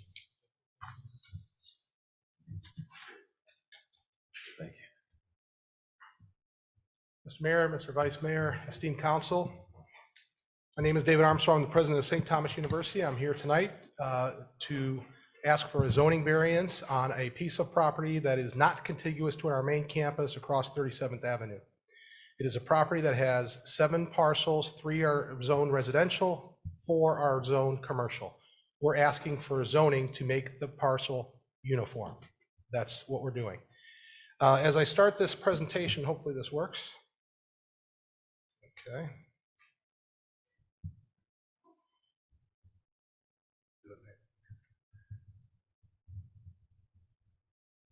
Okay. St. Thomas University has been in the community for 60 years, Miami Gardens, and we've had many partnerships over the years supporting Miami Gardens and the local community. And I'll just go through some of our pictures here and some of the things that we've done. And we believe that we have been a good neighbor. We are now growing our athletic programs on our campus. We're in negotiations with Pop Warner and Rod Mack to bring some of those entities to our campus to give them a safe opportunity to play on our campus. We've done beautification projects around. We have youth mentoring that we work with and computer partnerships. I myself was in the bike ride with the Miami-Dade Police in Miami-Dade County. And Dr. Shirley Planton is a graduate of St. Thomas University that has a U-Turn youth consulting program that deals with youth violence and gang violence. And we now host all her events on our campus. Probably the most important thing that we do is our College of Law. Since 1984, we've worked with the community, the citizens of Miami Gardens and Miami-Dade, providing them with free service on income tax. And we can prove that we put about $10 million into the pockets of our residents in the local area through our pro bono. We are currently going under unprecedented growth here at St. Thomas University. We've had 3 straight years of record enrollment. Our College of Law had its largest class ever in history. And so we're bringing people to the community and also hiring people to handle that growth that pay city income tax. We are a designated minority serving institution and also a Hispanic serving institution. The majority of our students, we have about 80% of our students in undergrad are students of color. And they're also Pell eligible, 70% are Pell eligible. And so we are serving the lower socioeconomic strata and giving them the opportunity to move upward social mobility. We were ranked #1 by U.S. News and World Report 2 years ago. We have current enhancements going on. We have the Gus Machado College of Business that the City Council has met in a couple times. We have a new residence hall, again, bringing more students that spend more money in Miami Gardens. We have a new athletic field. We've done other renovations on campus, a new weight room, a new student center and dining hall coming in August. A lot of you know that on December 2nd, we had the big announcement of our new Benjamin L. Crump Center for Social Justice at our College of Law. And we have a vision for the law school to be named after Benjamin L. Crump, and hopefully to raise the money to make that happen, to develop more social engineers for social justice. And we have new academic programs that we've produced in the last several years to help us with our growth. We are celebrating our 60th anniversary here as a community, in our community. And we hope that we have an even more positive impact in the next several years. And so one of the things that we want to do is, this is a picture of our site in Miami Gardens. Why we are here, we're requesting a zoning change on the existing site that is disjointed from our main campus. That lot was purchased 22 years ago in 2000, and it has not produced anything for the community in the last 22 years. And we want to make the parcel uniform so that we can do something with that property for us and the community. This is an overhead. It shows you where the site is on the Palmetto. That's a closer look at the site. And then here's how it is currently zoned. And we respectfully request that we have uniform zoning in this parcel. Oh, and I forgot to mention, we have 2 other new partnerships that were actually developed in the last 48 hours. One with our city councilwoman, Katrina Wilson, quarterly cleanup days. We're going to do that 4 times a year, working with the city to clean up the areas outside of our campus. And also, we were working today to host an event for the Center for Family and Child Enrichment. It will happen on our campus in November. And so this is the staff memo from the planning department in support. And rezoning benefits Miami Gardens for tax revenue, consistency. And if we do something with that property, hopefully we will have more employees, again, paying city income tax.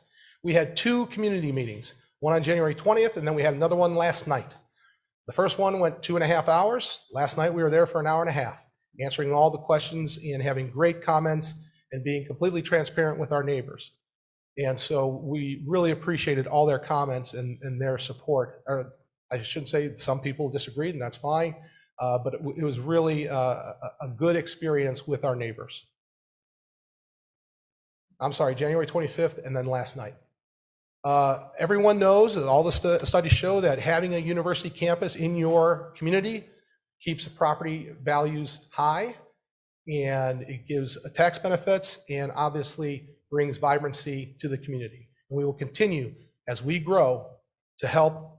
Again, a rising tide lifts all boats is to make the city better. Any questions?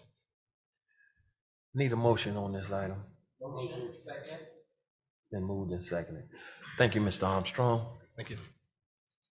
We want to open it up for public comments now.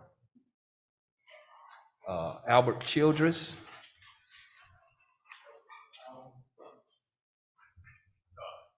Good evening, Mr. Mayor, members of the City Council. I'm here with President Armstrong in support of the item. All right.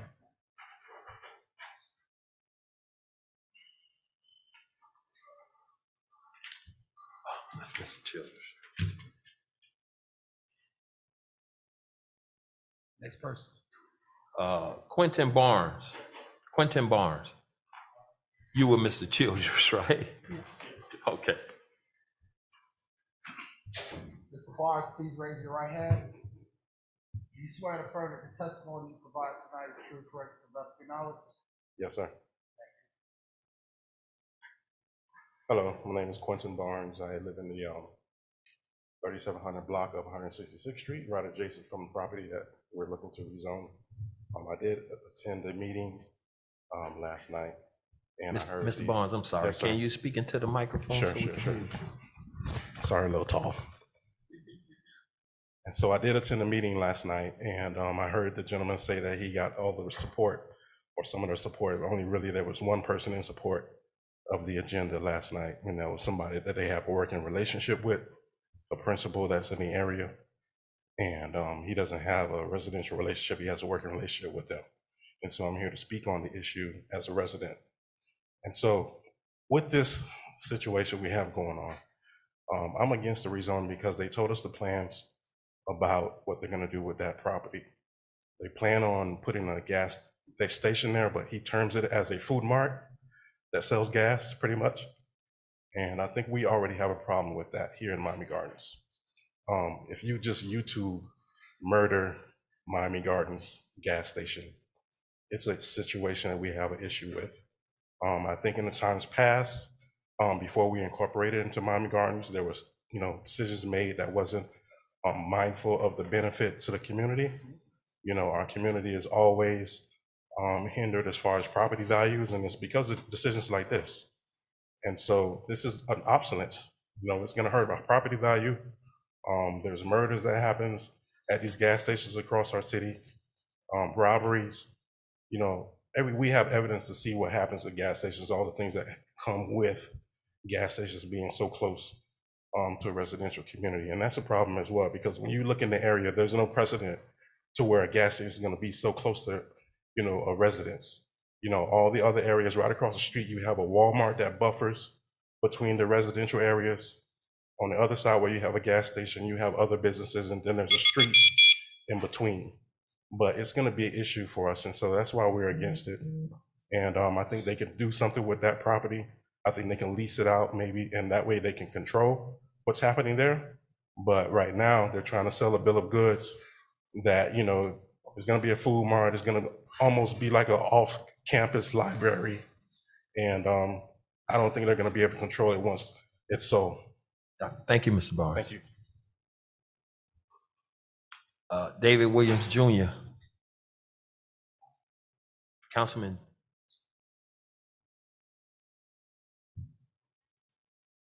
Councilman Williams, please raise your right hand. Do you swear to affirm the testimony you provide this evening is true and correct to the best of your knowledge? I do. Thank you. Okay, let's try this again. How are you all again this late night? And I appreciate what you all do up there, having sat up there before.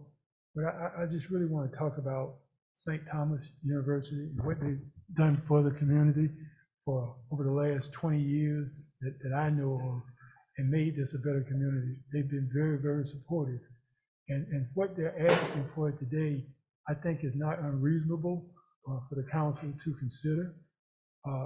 Sitting up there on the council, I know we talked many times about that vacant piece of property just sitting there doing anything.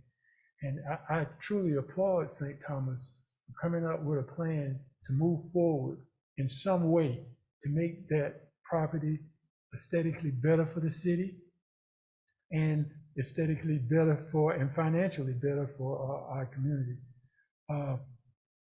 They have a storied history of supporting a lot of causes, not only from a citizen standpoint, but from a school standpoint. they've invested tens of thousands of dollars in supporting things that we do. Starting back with the first educational compact, helping set that up at that school. Carroll City Middle School, which you know the story about that, 5 times F school, coming in there and supporting that school through having students and college professors volunteer their time to turn that around. And they still do that. You know, their College of Law, helping support, you know, domestic violence and those types of things.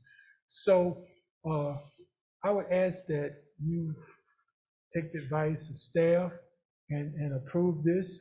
And whatever the other issues are, you'll still have an opportunity for them to bring something back to you all to deal with what's going on. But I think it's a great opportunity for the city in every aspect.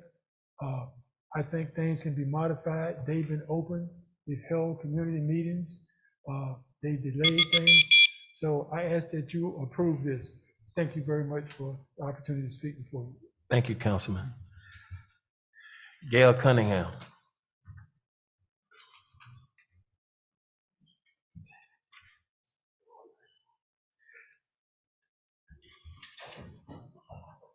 Good evening again.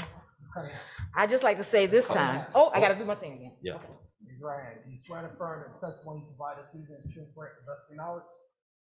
Yes. Thank you, ma'am. Go ahead. And we know your address by heart now. So. Okay, I attended a meeting last night, the community meeting that was hosted by St. Thomas University, and President Armstrong gave a presentation. And during the presentation, as he said during the first presentation that we had on January 25th, their biggest concern with the actual plot of land that they're talking about is that they can actually have something there for the students. They have students now who are actually staying in Miami Lakes. That was brought up last night. One of the residents from the community said, well, maybe you want to put a resident there, a dorm or something there. He also expressed about the gas station. And he said, no, we don't want a gas station, we want a mini mart. That's just a twist of words. Mini mart, gas station, gas station. So there are 2 gas stations on the north side of the Palmetto. Why? That would be a problem as to why the kids or the teachers or whatever can't just go on around the path and go to the other gas stations. They are right there. And if they put a Starbucks or a Barnes and Noble, something that people can appreciate, relax, and have what they need as a college student coming across the street, they have to cross the street no matter what. But I just cannot understand why we need a mini mart that will be sitting right in front of homes that face north. They will be facing the mini mart. This would cause crowds to come, not only the crowds from the children, it'll be crowds from other entities also, when you have 2 gas stations on the north side. So the reason for that, I cannot understand. The mini mart may draw people in that you may not appreciate coming in. If it's a wall between the mini mart, which is a gas station, and the actual residents on the other side, then that could be a problem because this is something they do not want. And they expressed that last night. Again, we went into the neighborhoods. We got 200 flyers from St. Thomas. We had 150 that we did ourselves and made the community aware. The community's biggest concern is no mini mart, no gas station. You got 2 on the north side, use them. Thank you. Thank you. Brenda Providence.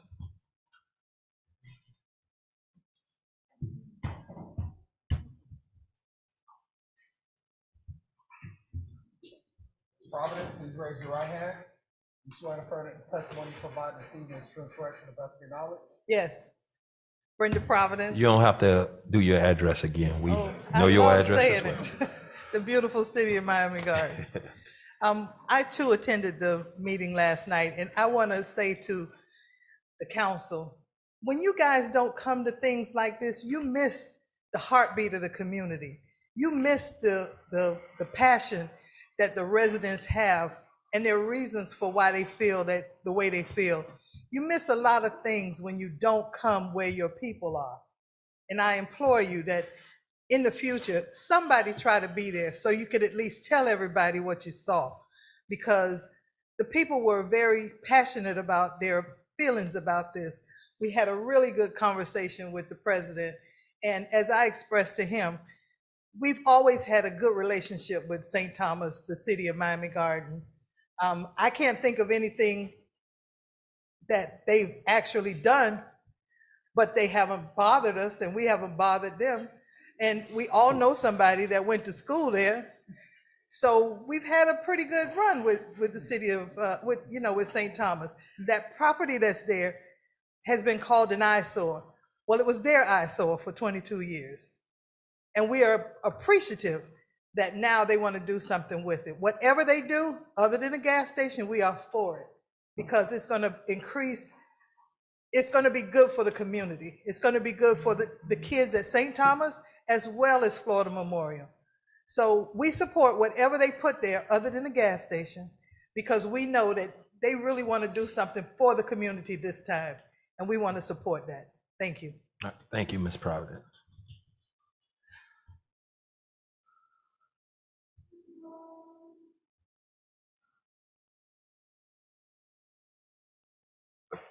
Any other written communication?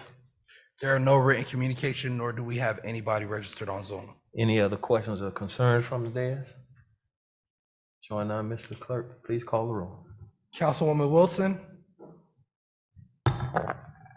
Yes. Councilwoman Julian, Yes.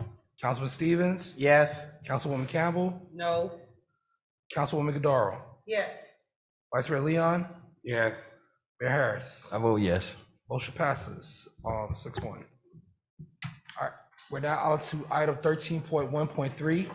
In order to the City Council of the City of Miami Gardens, Florida, approving an application submitted by Arturo Greco on behalf of Mount Hope Church for the rezoning of property located at 15525-15555 Northwest 22nd Avenue in Miami Gardens, Florida, 33054, more particularly described in Exhibit A attached here to from neighborhood commercial NC in paren to R-15 multiple family dwelling residential R-15 in paren, providing for adoption and representation, repealing all ordinances in conflict, providing severability clause, providing for inclusion in the code, providing for an effective date, and this is sponsored by the city manager and a public hearing. Mr. Mayor, may I go ahead and poll council? Please do. Councilman Stevens, have you had any ex parte communication on this item? Yes. And will your decision tonight be solely based on the evidence presented before you? Yes. Councilwoman Godaro, have you had any ex parte communication on this item? Yes. And will your decision tonight be solely based on evidence presented before you? Yes. Councilwoman Wilson, have you had any ex parte communication on this item? And will your decision tonight be solely based on evidence presented before you? Yes. Councilwoman Campbell, have you had any ex parte communication on this item? No. Councilwoman Julian, have you had any ex parte communication on this item? Yes. Will your decision tonight be solely based on evidence presented before you? Yes. Mayor Harris, have you had any ex parte communication on this item? I'm gonna say yes. And will your decision tonight be solely based on evidence presented before you? Yes. All those interested on speaking on this item, please stand so you can be sworn in. Raise your right hand. Do you swear and affirm that the testimony provided this evening is true, correct, to the best of your knowledge? All right, you may be seated.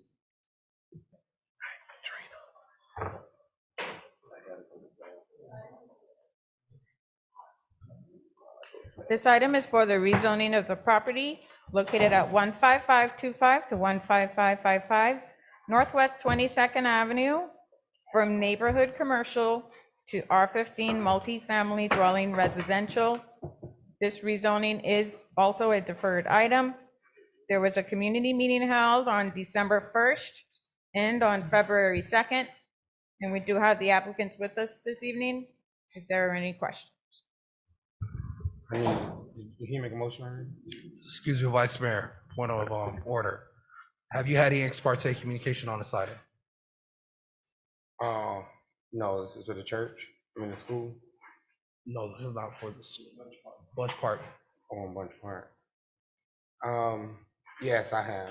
And will your decision tonight be solely based on the evidence presented before you? Yes, it will. All right, and yes, Vice Mayor, this is a public hearing on this item.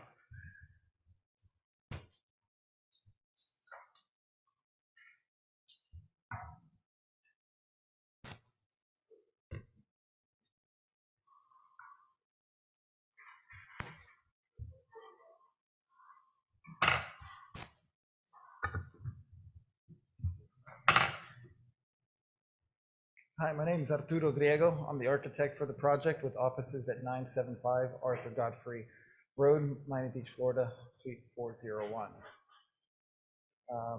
I'm here to present the project and the architecture of it, answer any questions you may have regarding the design or the site planning of the project. About 6 months ago or more, probably almost a year ago, I was engaged to start looking at the property and laying out the potential for the project. As the zoning was the primary challenge, I was asked to design something based on the rezoning that was given to us after negotiating with the city, which is what Nikisha was just explaining. So we are requesting a zoning change to allow the residential development that we have here. And what we're proposing is a 41 unit project over the 2.5, more than 2.5, 2.7 acres in a cluster of several different buildings, 7 different buildings to be exact. I think the building with the largest number of units, I believe, is 7.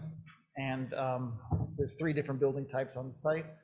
We have surface parking to the interior of the site so that our buildings come to the streets and try to make a more urban gesture as opposed to commercial gesture, which would be have parking more along the street and the buildings tucked away. We have 2 entrances to convenience the development, one off of Bunch Park and one off of 22nd Avenue. And circulation comes in and out from both sides. Parking is provided in front of each of the buildings. We have about 100 parking spaces for those 41 units. The requirement, I believe, is about 93. So we have 7 extra parking spaces. Again, that's 41 units and 100 parking spaces. So we have ample parking for residents and guests and exceed the code requirement.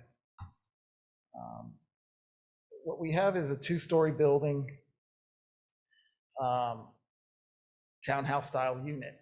It's contemplated to be it is designed as a 3-bedroom, 3-bath unit with 2 bedrooms on the 2nd floor, 1 on the 1st floor with an open living, with all of the units opening up to an open space and green area. We have 1 large communal green area between the small 2-unit building that faces the street and the 7-unit building to the south of it. And that is, given the neighborhood that we're in, we understand there's lots of recreational facilities available to the residents, and we would encourage them to use those facilities in the community. So the owners kind of held off on designing what specific amenity would be used in the space, but we reserved a large green space to either do, tot lots or dog parks or a combination of other amenities that they could probably develop with their team. I have the plans and elevations here. Scrolling through them so I can get an enlarged unit here so you can see. Here we go. A typical layout for the townhouses. We place them in a way that where they're not running completely. I'll show you on the facade. They're staggered. They move in and out. The entrances also have another movement within them so that we're not coming up with a flat. We hope that's not a boring design, and playing with the materials and volumes so that the buildings kind of move forward and backwards.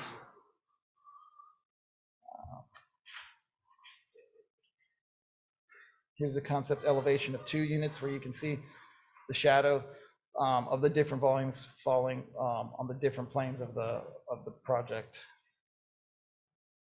This would be the longer and the front and the back.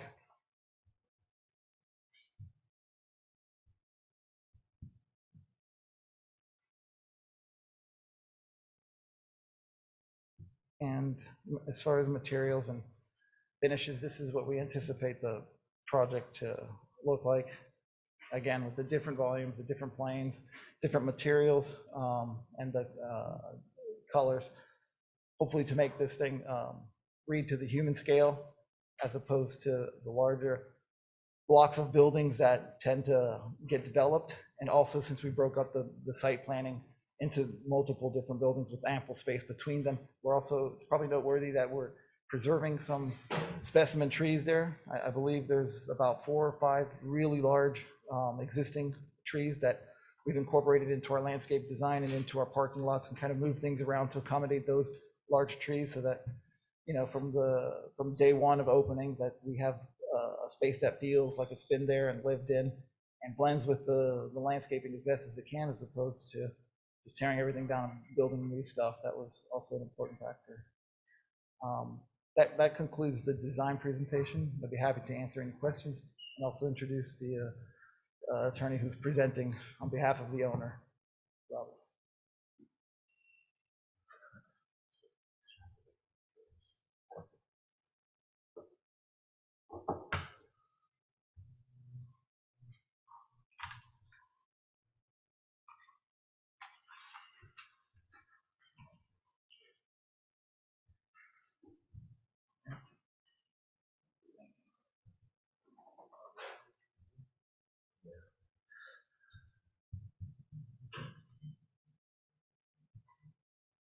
Gonna go ahead and take I need a motion on this item.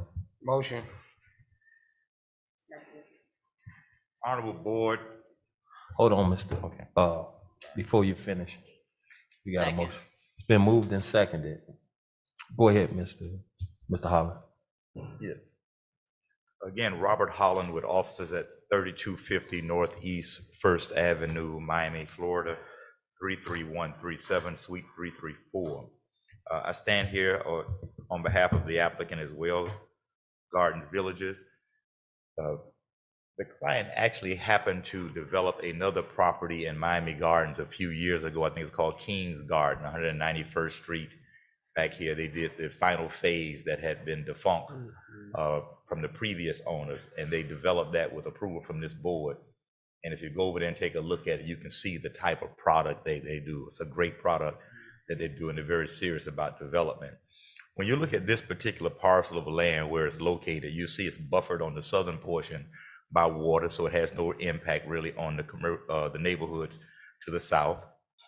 You look to its east, you have the trees and the church. You look to the east, you have the park, the Bunch Park facility, and obviously to the north, you have another facility there, the government facility. So it doesn't really have a major impact on the neighborhood. When you look at the fact that 22nd Avenue is a section line road, that is the type of road that you typically have capacity on. So when we had the chance to meet with the community, there were several concerns that were raised, and we wanted to treat those concerns very seriously. Obviously, one of the concerns that is very difficult to address with most communities is people do kind of get comfortable with vacant land being vacant land. And some folk will never be comfortable no matter what, because they just kind of get used to it being vacant. And so I understand that. So my job is to try to come in with something that's respectful, but also how we make sure that we position it so that it doesn't cause any deterioration to the community, similar to what I talked about on the previous item. And so again, these are townhomes, rental townhomes, kind of consistent with the residential single-family homes on the other side of the water, where they'll have their own backyard space, so on and so forth. They have their own balconies that they can be on, and they're rental, similar to the project before. This one here is a little unique in that the current property is zoned neighborhood commercial. So one of the big issues we heard from the neighbors was traffic. And that's obviously an issue that you hear in every community, traffic. But on this one, commercial generates way more traffic than the residential. So if traffic is the issue, then it's being addressed by doing townhome residential, because that does not generate the same kind of traffic. Commercial is traffic all day long. Residential is typically some morning traffic, then it gets scattered throughout the day, and then some PM traffic. So to address those concerns, we agreed to do a traffic study. That study has been submitted to the city. It's going through some of the analysis that your staff does, so we're assuming that'll be back by the time we come back from the for the second reading, if we're allowed to get there, and we're asking that.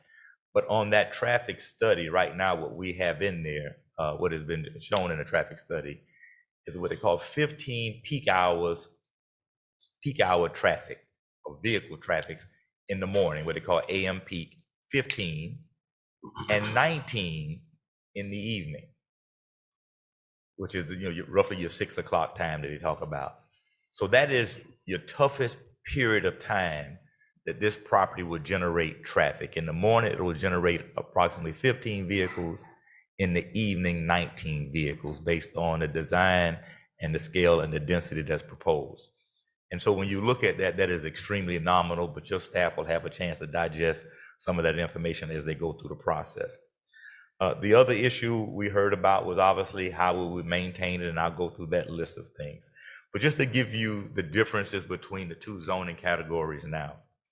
R15, which is what we're requesting for the townhomes, versus neighborhood commercial.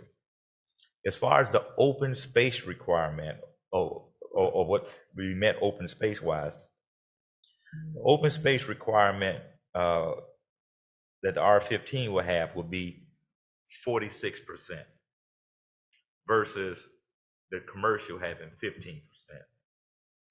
The lot coverage for the R15 is roughly 29% versus 70% for the commercial. The height that's allowed in the commercial is 3 stories. This is 2 stories. The density that's allowed under the commercial is 44 units. We're seeking 41 units. Also under the commercial is a requirement for 92 parking spaces.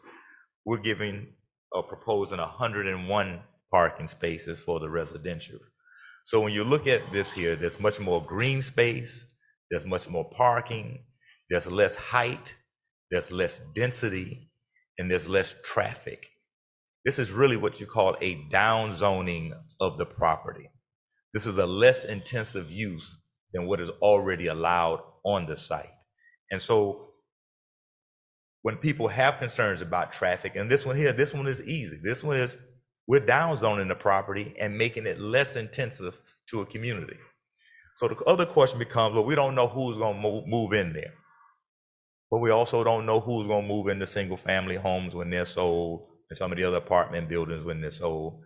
But my client agreed to, again, advertise with the first responders first and the city employees, and the same thing with Miami Gardens residents under the same conditions that we mentioned on the previous application, because he wants to make sure that we can try to lock this professional class into this community to have an affordable place that they can live if they cannot afford home ownership. I hate to say it, council, everybody in our community can't afford home ownership. As much as we want that, and we should be pushing for that, and we should be pushing for condo units and everything else as we start going down the line, because that's another piece of having a piece of the pie. So we have to think innovatively outside of the box. How do we get people in comfortable habitats where they feel comfortable, they feel safe to be able to live? These 41 town units will not disturb this community. And as I mentioned before on the other application, we're willing to put it in covenant form. Many people won't put it in covenant form. Or they'll say, oh, well, you know, just trust your code. We trust your code. But if it gives people a little more comfort, again, they'll paint the buildings no less than every 10 years.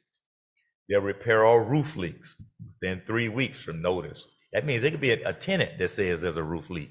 The city may not have that knowledge. If the tenant gives that information and they have proof of it, then they have the 3 weeks within to fix those roofs. No derelict vehicles. That means inoperable or expired tags. A lot of apartment buildings have that issue. Somebody has a car, the tag is expired, they can't afford to get the tag. You got to either get the tag or you got to move the car. Sometimes the vehicles become derelict because nobody's managing it. This here, they will be monitored for that. And we'll work on all these conditions with the community as we have another meeting. In fact, we had 2 meetings with the community, as Ms. Smith mentioned. Once was with a few council folk, and then we also had one with Councilwoman Iguodaro on a Zoom that ended up being taken over by terrorists at some point. Jokingly, it was just some bad activity started taking place on the call. All tenant vehicles shall be registered with the property management company based on the lease. Landscaping shall be performed no more than 3-week intervals. It should be maintained according to the standard of what's in there. Anything that dies has to be replaced within 45 days. If the grass starts to, get chinch bugs and dies out, they got to take that grass out, put new grass in. And so they're willing to do that to make sure the facility stays well maintained. All units should have uniform window treatment, so you don't have all this crazy stuff in the windows. All units shall be repainted, repaired, and cleaned prior to new tenancy. Any units rented for 5 straight years have to be repainted and repaired. Loud music or noise is strictly prohibited after 10 p.m.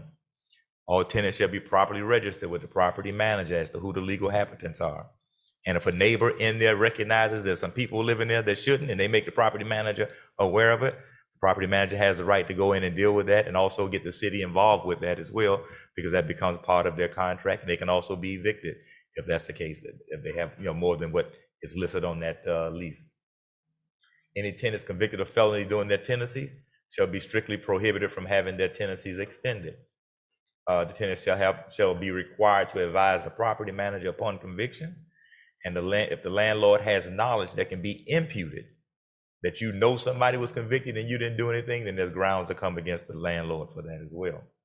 Gambling, drug sales, and drug usage or any criminal activity strictly prohibited.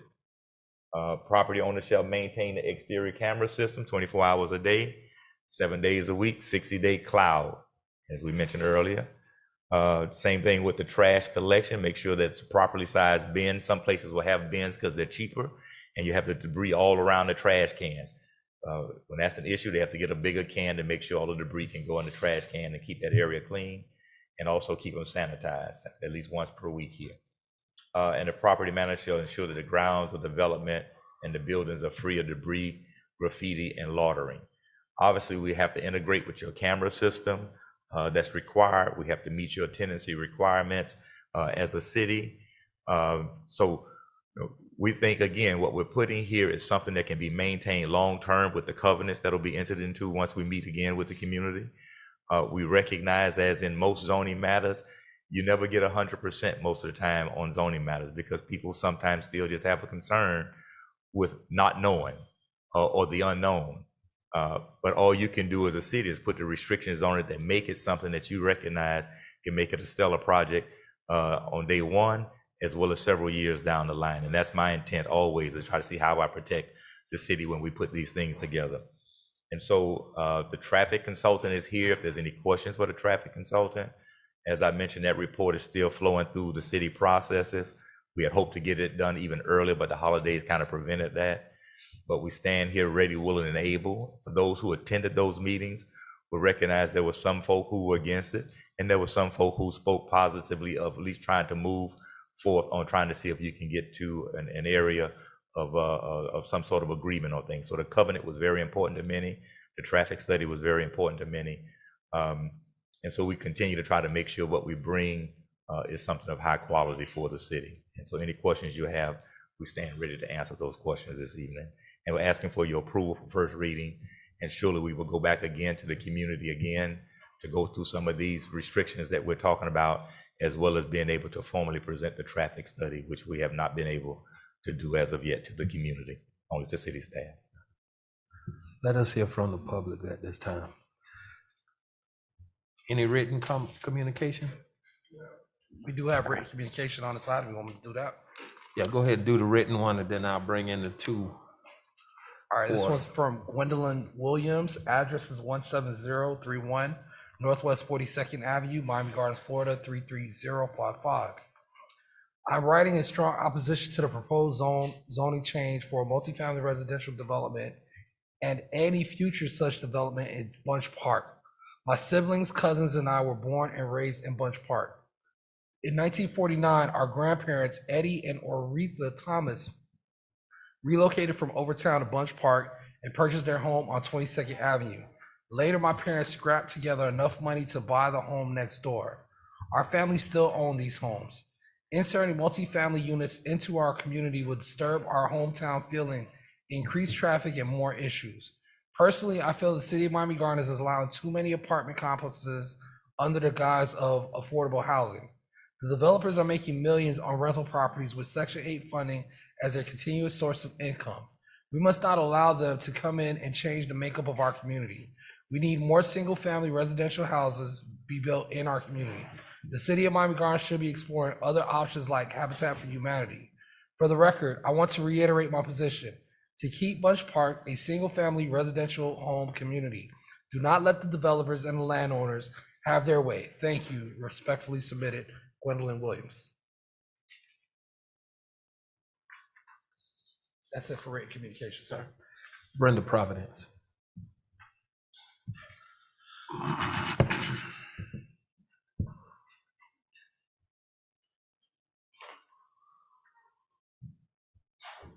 Ms. Providence, please raise your right hand. You swear and affirm that the testimony you provide this evening is true, correct, to the best of your knowledge? Yes. All right, thank you. Y'all know Bunch Park is dear to my heart. I've been in Bunch Park since I was 2 years old. My parents, just like the letter that was written, bought our house in 1960.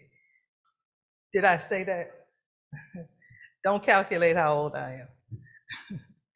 But I come here all the time. Y'all know how I feel about Bunch Park. That traffic study was a joke. I don't know if any of you guys pulled it, but it's incomplete and it's being sent back. So don't believe that. Don't. 100 parking spaces with that traffic study saying 15 in the morning and 19 in the evening. What happens to the rest of those people? How are they gonna pay for this thing? The traffic is gonna be horrendous on that corner. We are asking that you do not approve this zoning.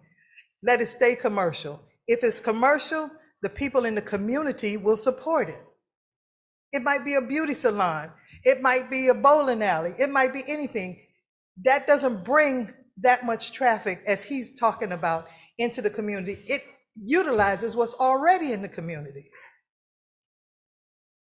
Everybody can't own a home. Those apartments are over $2,000 a month. That sounds like a mortgage to me.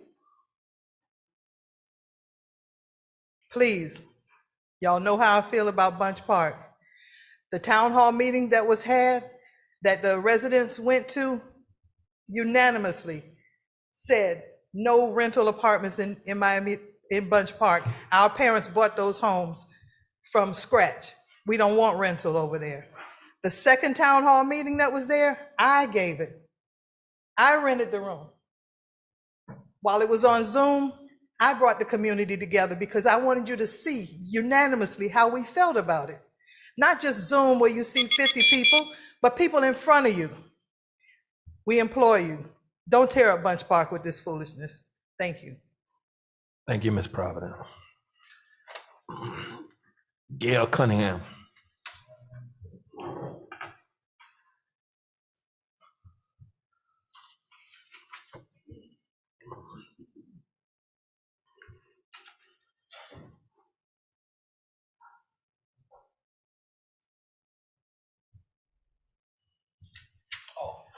Raise your right hand. You swear to affirm that the testimony you provide this evening is true, correct, to the best of your knowledge? Thank you.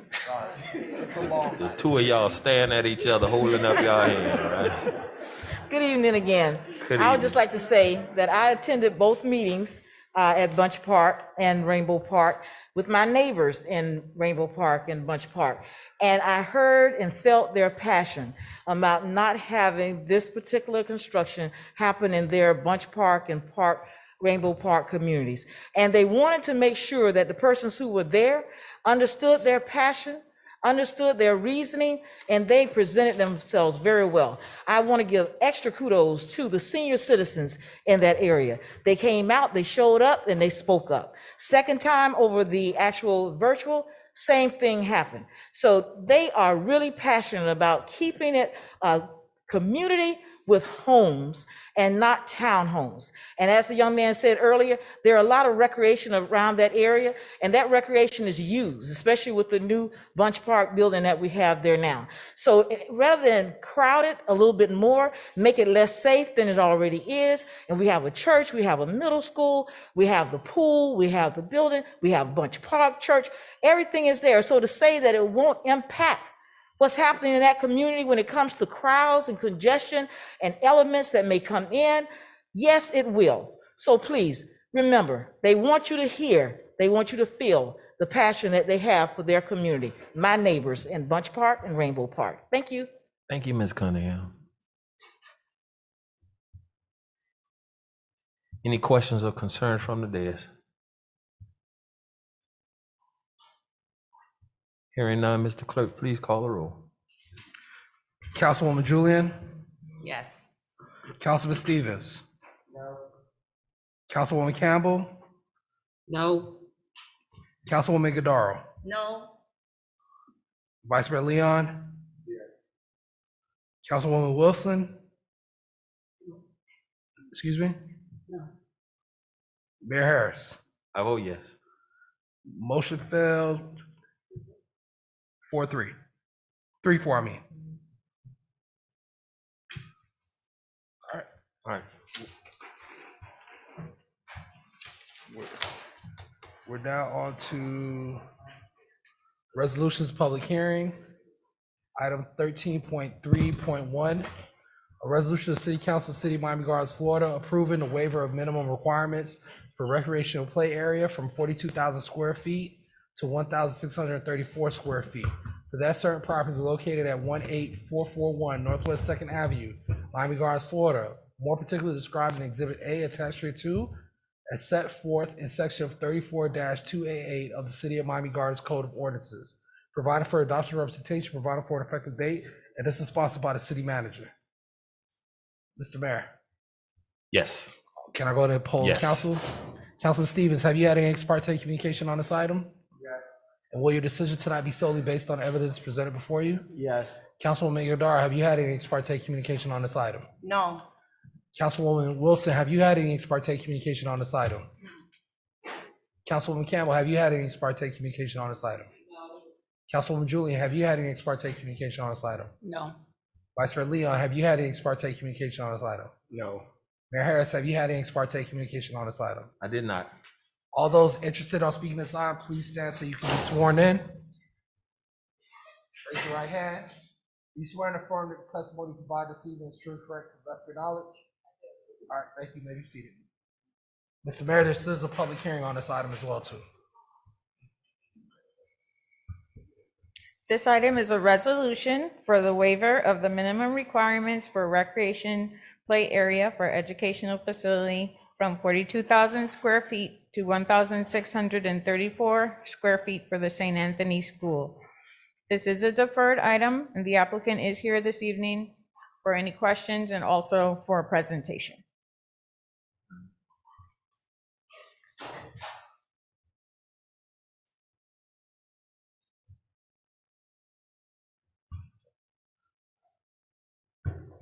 Good evening, members of the council. My name is Mark Grafton. I'm joined by David Coviello, both from Schutz and Bowen.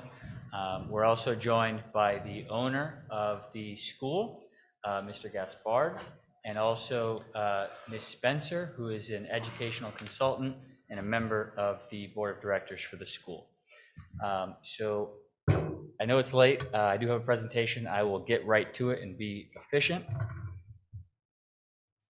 So here's a quick aerial of the property. You can see the cross streets, Northwest 2nd Avenue, 183rd are the primary cross streets. The school is a nonprofit. It operates grades 1 through 12. It is located on the 4th floor of a commercial office building known as Lincoln Square. It's been operational in this location since 2017. It has we say no more than 100 students. That's actually a little bit overstated. The school has about 67 students right now, and the intent is to keep it around that number. The school leases approximately 11,000 square feet in the building.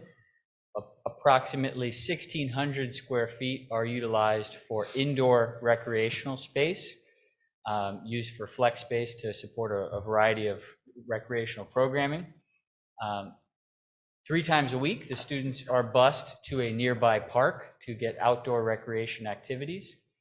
And the existing zoning is PCD, which allows schools. So kind of taking a step back, 2017, we submit building plans showing this as a school, and it goes through the normal review process, reviewed by all the departments, including zoning, and the plans are approved. The building is, or the build out is completed. Significant sums of money were spent, over $200,000 in this process, and the school has been operating. So how did we get here? Why are we before you today? The school last year found out that they did not have a certificate of use that is required for them to be operating. When they found that out, we started having some conversations with the city to figure out what could be done to correct that issue. During that process, we became aware that there was an outdoor recreational standard that we could not comply with. That outdoor recreational standard is somewhere in the tune of 40,000 square feet required for it's really designed for a standard school, not a school inside of a commercial office building. So it did not fit our circumstance. There's no way we can comply with it, hence why we are here seeking a variance. And so there's the standard to obtain a variance, and we are going to show you a quick floor plan here. It's a little bit hard to see the cross marks, but there's essentially one wing of the floor that is utilized for indoor recreational area, and there's other classrooms that you can see there. So quick recap, we did come before this body. Not everybody was present, but in November 2021, staff was recommending approval. During that meeting, there was some concern, understandably, about how the city could enforce our promise to continue to take students to this nearby park 3 times a week. That's always been something that we are willing to agree to in an enforceable manner. The applicant has absolutely no objection to that. After that meeting, in some conversations with staff and the city attorney requested that that be done via a restrictive covenant that gets recorded and goes with the land. Because we are just the tenant, not the owner, we cannot sign that document ourselves. We approached the owner, tried to get that signature on basically what we are okay with, but we had to get their sign off, and the owner said, can't happen. We have a lender that is not going to sign on to this. We can't encumber this property. So we went back to the city attorney and said, is there another way that we can accomplish that? So we came up with a proposal that is essentially a binding written agreement that we enter into with the city that allows the city to revoke our certificate of use if we don't comply with it. You can make the granting of a variance conditioned on the satisfaction with, or the compliance with that agreement.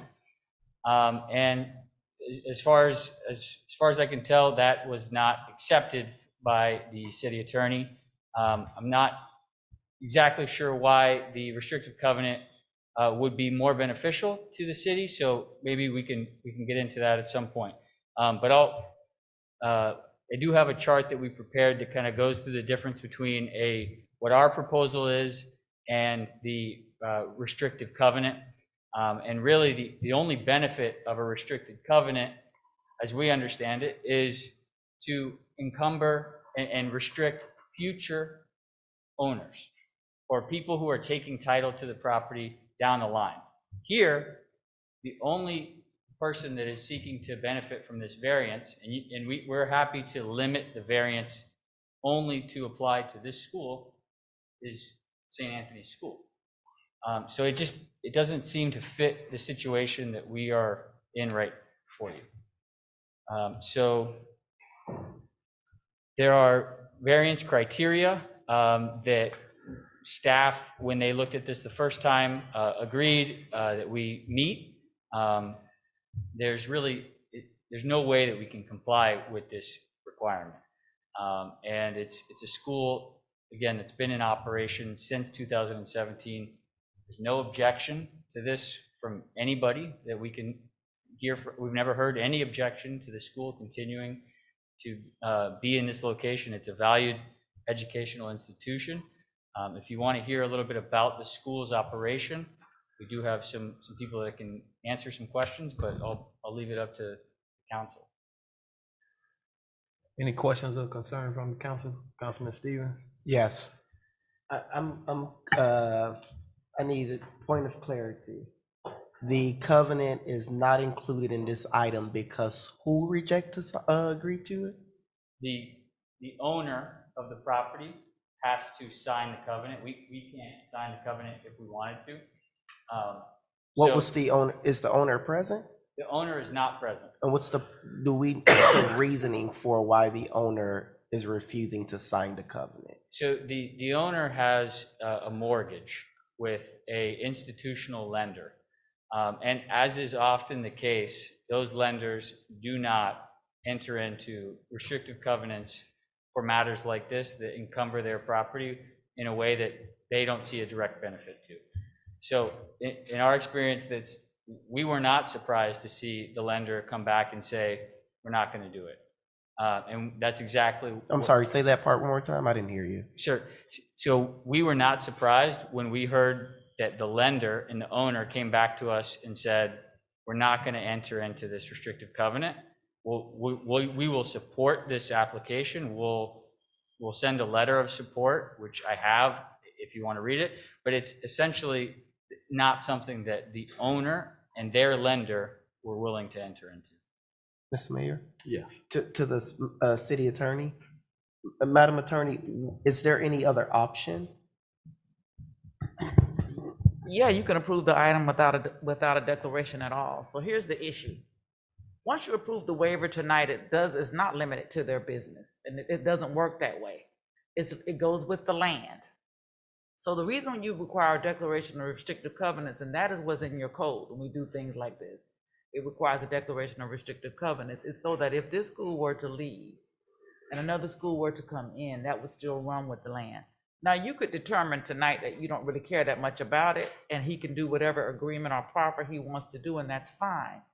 As it relates to the certificate of use, once they leave, the staff is gonna then have to approve whatever certificate of use comes in for a business after that, and it won't be restricted. They're talking about doing an agreement that basically binds their operation. I don't care if you do it or not, but I'm gonna tell you legally, it is not as strong as a declaration of restriction would be. And also it won't apply, this agreement they're talking about, to any other future schools. So it's up to the council how you feel about it. Yeah. There was only one requirement in there, which was, I believe, was the recreation requirement, because you're going from a 42,000 square foot requirement to 1,000 square foot. So that's why you had requested it in the first place. So sure. I'll say this. I did visit the facility. I visited the school and saw them, the operation of the institution. And it's well, in my opinion. I believe they're operating very well. And they are adhering to what is necessary, in my opinion, for one to get a sound education, and including a physical education as well. I was not expecting for the covenant not to be in place, but I definitely believe that the institution would be able to continue to operate as long as you all are agreeing to continuing the operation that I've been exposed to. Mr. Mayor? Yes. While we work through the technicalities of assisting this school, I'm in support of education for our boys and girls. I'm quite familiar with the school. I haven't visited personally, but I have heard about the school, and I applaud you for the work you do to educate our boys and girls. Thank you, Mr. Mayor. Go ahead.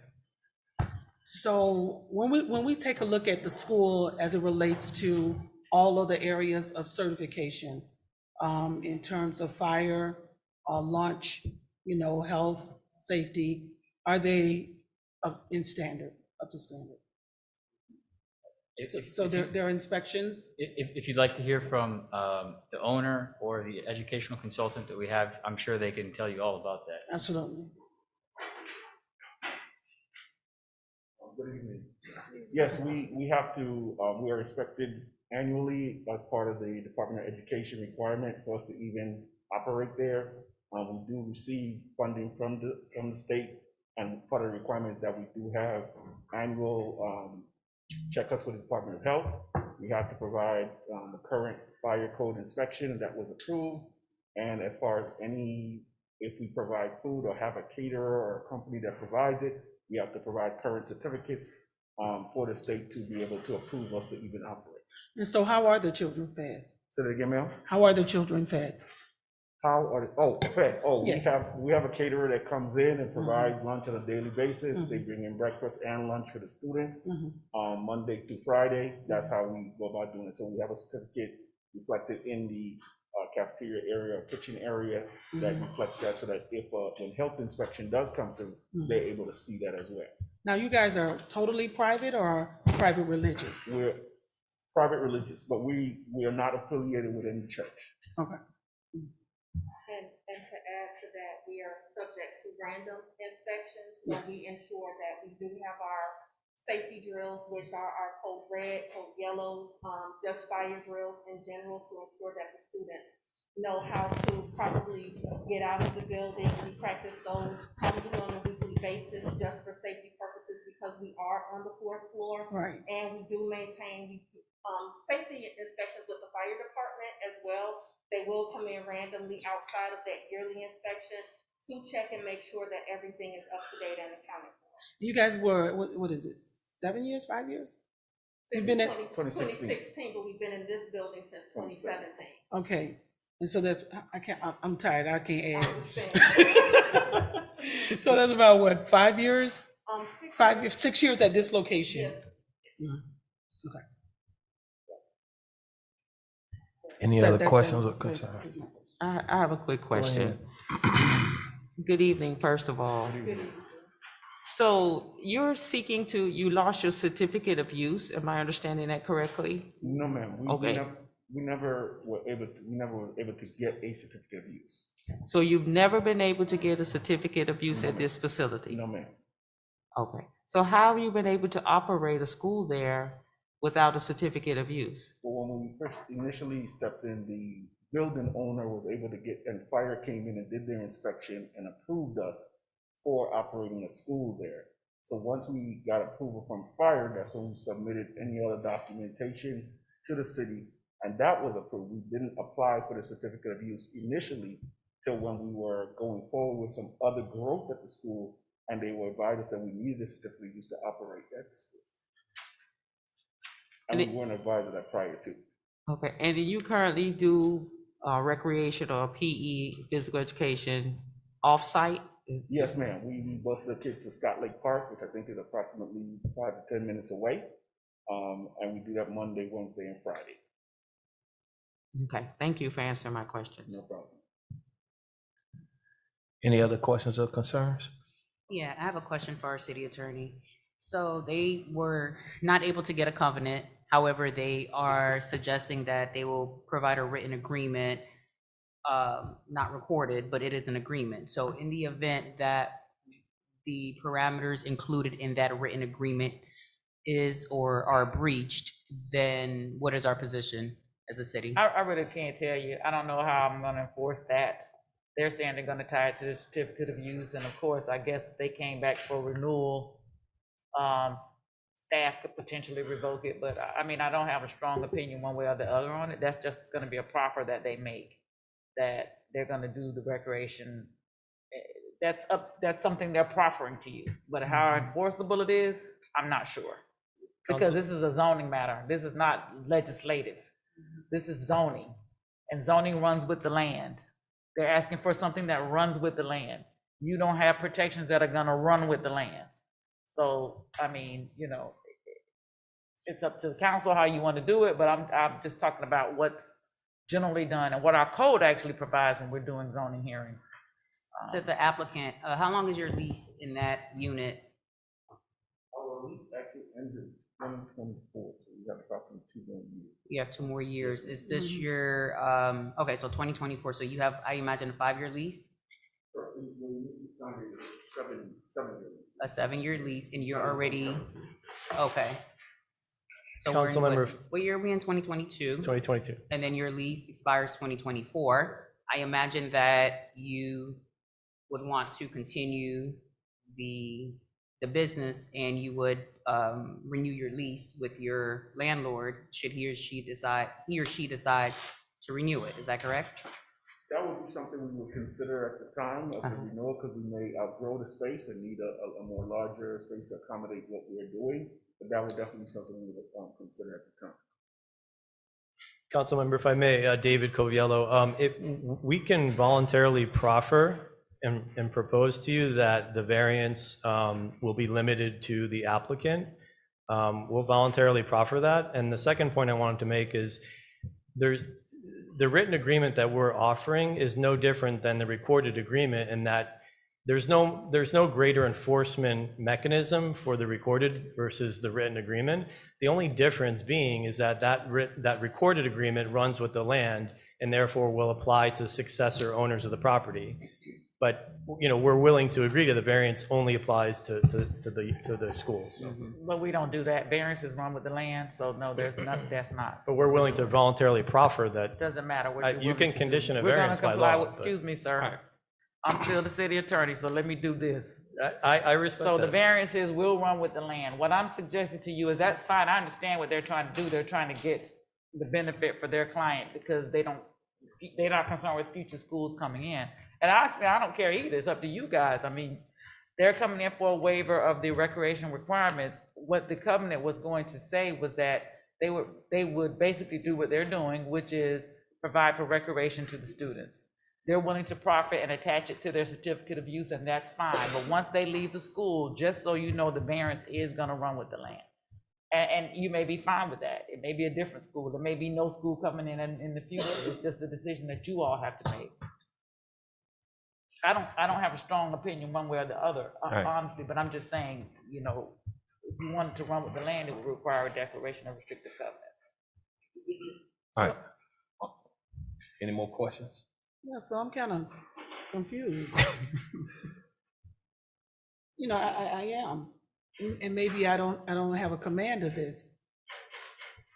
Let me make sure I got it, so they came into this property, right? They applied for their certificate. The process was never completed.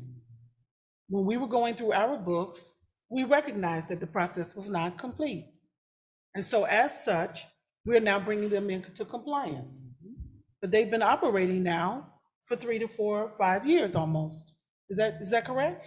That's Okay. correct. I And think so the now, ci- as we seek to bring them into compliance, they are required to have a variance in order to do that. Correct. The property owner doesn't want to do that because of his financial structure or obligations or whatever Yeah, that they is. can't encumber the property. Okay, and so in order for this variance to take place, we have to approve it, true? Correct. Okay, and so the cost of us approving a variance is what? What would be the non-benefit to the city if we approved it? And what would be the non-benefit to us if we denied it? That's what I'd like to know. I'd like That's to a know the question for you. consequences. That's what you all have to determine. No, but I mean, I need a legal opinion about the consequences of the position that the city would be in. Like, in other words, if we gave them a variance, or if we did not give them a variance tonight, the school shuts down? Kids are displaced? Well, that's not why they were shut down. They were shut down because they don't have a certificate of use. But that's the effect Which of they it. can't That's get. the effect. That's the effect. The effect of not having a variance means that they no longer have a certificate of They wouldn't be able use, to get it right. which essentially they've been operating without one for 5 years. Is that true? Correct. Okay, all right, so then they would be displaced, and then they would have how many days to leave? Or I don't enforce the code. I mean, I need else somebody needs to tell, answer because they that. would be evicted. You'd have to leave the premises because you would be operating without any certificate at all. Correct. Okay. Mhm. And so then you got a 5-year lease, right? And how much more time you got on your lease? It's 7 years. You have 2 years left on your lease. Huh. And so now, if we were to grant a variance, could we put a limit on the amount of time? Like, say, can we grant a variance for 2 years? And no, you can't do that?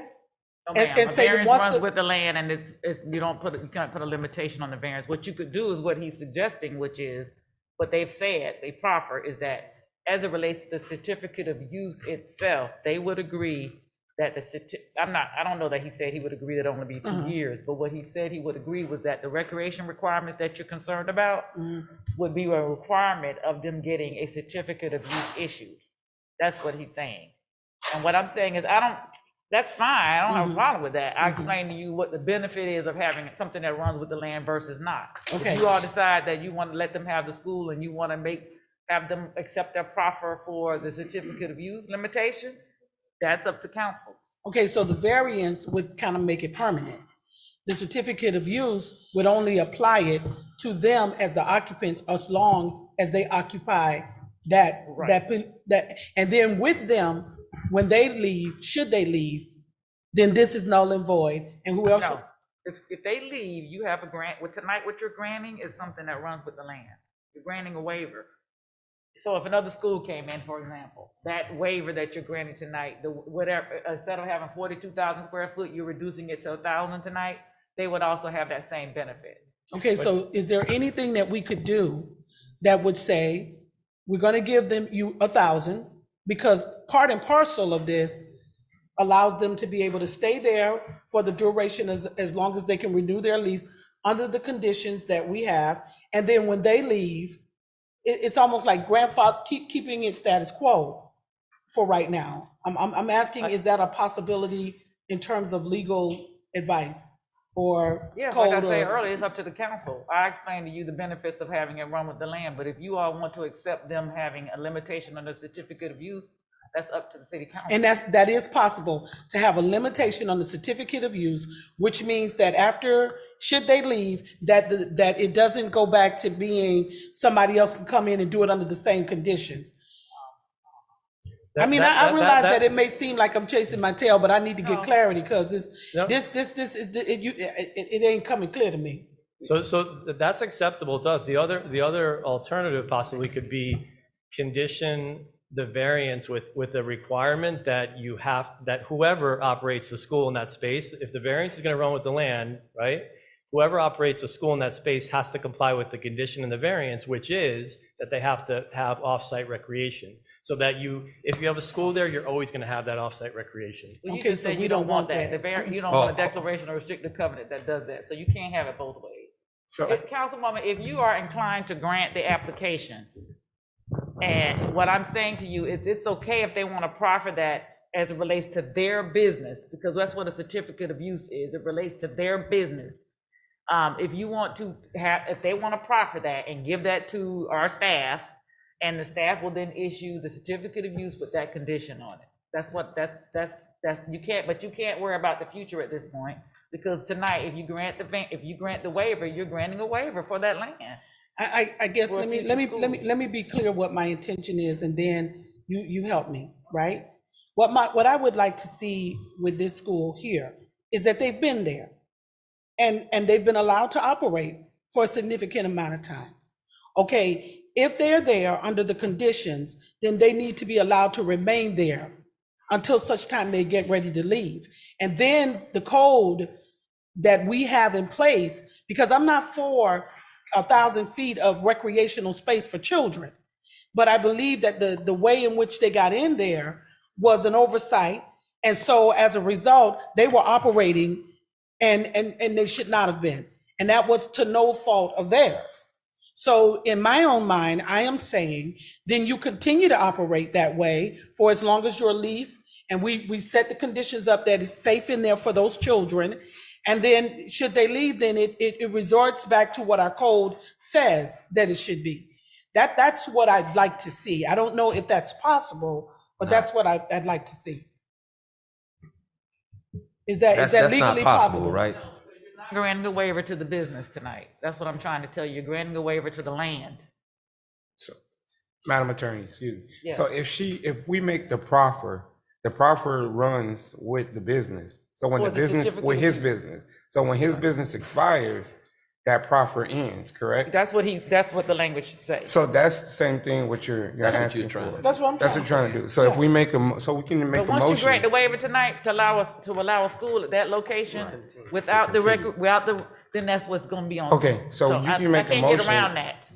If that's what you're for, you can make that motion now to grant that waiver and for what you're asking for with the proffer. Okay. Is that, Wait, Yeah, what? that don't sound right. is that right, So- Madam Attorney? We would have to amend this, right? No, we just accepted the way it is, correct? So, as the city attorney said, if you accept the variance tonight, that address that's on this variance, that is the address that the variance runs with. If they move out and other school moves into that address, they will be allowed the same variance. The only difference is they won't be required to bus their kids to the park. So someone new could move in, but they don't have to do the busing part. No, that's. But if a new operator came in, this variance is a variance tied to a specific student count and a specific breakdown of grade levels, which is tied to our school. If a new owner would come in to operate, or a new operator would come in for the school, that variance wouldn't necessarily may not necessarily cover them unless they had the same exact number of students, the same exact breakdown of students. So I think there's a way there that the variance may not necessarily That's cover actually not them. true what you just said. I'm sorry? That's not true. The variance is as to the square footage, that's it. No, So the variance is Can you calculated. let me be city, please let me be the city attorney, I'm pretty good at it. Yeah, So the code requires 40 whatever thousand square feet. They're coming in for a variance that will let them have 1,634 square feet. I think what he's trying to say, and the way it should be said is, unless another school comes in with the same square footage requirements, it may not apply. So it would be like you would have to have a school that would come in and with basically the same criteria. But this variance that grants the waiver from 42,000 to 1,631 square feet, so any school that's 1,600, any other school with that amount or less could come in because this runs with the land. but Madam But Attorney, I'm if I could saying, I'm just, trying to help Councilwoman Wilson, if you want to approve the use, you can't really worry about that part of it at this point. Well, yeah, Unless they but don't want to do declaration of restrictive covenant. but Madam Attorney, if I could just clarify, the requirement in your code for recreational space is different depending upon grade level. So it's not just a straight square footage calculation, it's depending upon the grades of the students, and that's why it's a detailed calculation. So the odds of another operator coming in with the exact same breakdown, the exact same number of students is probably unlikely. So in my position, the variance wouldn't apply to them. yeah, And Nikisha, you can confirm, right, that the breakdown, the calculation is based Yeah. on grade levels. Any school that came in that required up to the 43,000 square feet would get the waiver for the 1,600. Anything between 1,600 up to the 43,000 square feet. If they are under that requirement, they would get the waiver. So I'm confused. So the proffer that would run with this particular school, how does that work? As opposed to Understood. the entire property? They're trying to say that they would tie it to their particular certificate of use, which we issue every year. Can we amend that and do that? Well, that's what I said. If you choose to do it that way, you can. But what I'm saying is it has nothing to do with the variance that you're granting it tonight that runs with the land for a future school. But if they want to proffer that, they will comply with the recreation requirements that would have been in the covenant, that's okay. It just won't run with the land. I have a question. Go ahead. Point of clarity, Madam Attorney. So two things. If we tie it to their certificate of occupancy, it would only last with that institution, that business, correct? That requirement that they do the recreation offsite. Correct. Right. And then should they decide to relocate to another facility, an institution or a business comes in after, they won't have to, there's no restrictions in place because this is tied to the Right, land. that's the thing. Yeah, that's So what I'm trying to it's, say. But well, no, but you're not saying the same thing now. that, That's what it is. that's what, I mean, if we're understanding. I'm on the same page. What I'm saying is, even if we tie the restricted covenant to the certificate of occupancy for them now, For them. and we pass what's before us, that restriction of that covenant would only last with that institution, which means should they company relocate and another institution come into that space, they don't have to come back before the council. And so then we would then have the restricted covenant would reflect having 1,000 feet of recreational space. Well, the restricted, Mr. Mayor. Is that correct? No, the restrict, in my opinion, and correct me if I'm Well, wrong. it can't be an opinion, it got to be facts now. The opinion is, from what I You wouldn't have a restrictive covenant. correct. There won't be no restricted covenant. It's tied to the land, not to the company. So if we approve this item tonight, it would be tied to the facility and not necessarily to the school. And so the position of the school would then be what? They would not be able to continue to occupy there, is that? Would that be correct? If we change this, would they be able to continue to operate with this land? And would we successively have to, if it runs with the land, that means any school that comes after that would have the same covenant connected with the land, right? Yeah, but they just say they don't want to do a covenant. They don't want to restrict. Wait a minute, but you gotta just explain it to me, because when you. Can't do that. I guess what they're saying is that we're waiving that right now, correct? For a covenant that's attached to the land. No, they said they don't, the owner will agree to let them have a declaration of restricted covenant that would require the off-site recreation. That's what he said. So what he wants to do for the business is to tie it to their certificate of use. What Councilman Stevens was saying, which is correct, once they leave and another business comes in and applies for a certificate of use, Nikisha or whoever else may be here whenever that happens is gonna go look and say, oh, there's a waiver that the city council approved that runs with the land. So we can't tie a future business. Yeah. That's what All right. Councilman Stevens was. Madam City Attorney, I have one question on that point, if I may, Madam City Attorney? No, if I have one question on that point, is there any way we can fashion a condition to the variance so that any future school would have to take the students outdoors? So with the declaration of restrictive covenant. But I guess I'm trying to think a little bit creatively. We do this all the time in other jurisdictions. If at this point, the city council really has to make a decision. Yeah. I just think, here is what I think. I think that maybe the one or two things here, to me, is that to no fault of their own, they're in this predicament. And essentially, there has to be a give and take where, I'm as an educator, I can't in my right mind approve this small amount of recreational space for kids. But they are in it, they've accommodated it, they've existed, they've taken the kids to the park, they have made it through. And as long as they are there, since they are there, and it was an oversight somehow on somebody's part, I think we have to eat it. And then the whatever needs to come in to effect should they leave that spot should then be brought up to whatever the standard code is for recreational space required by children. I don't know if that's grandfathering. I don't know that if that allows it to stay and it becomes effective when a new tenant moves in. But That's if a new tenant wants to put a school there. Yes, sir. If a new tenant comes in and they want to put a new school there, no, we should not say you can get by with 1,000 feet, because that's just not good, sound educational business. But this organization, like I said, they've operated for 7 years under this. And what are we going to do?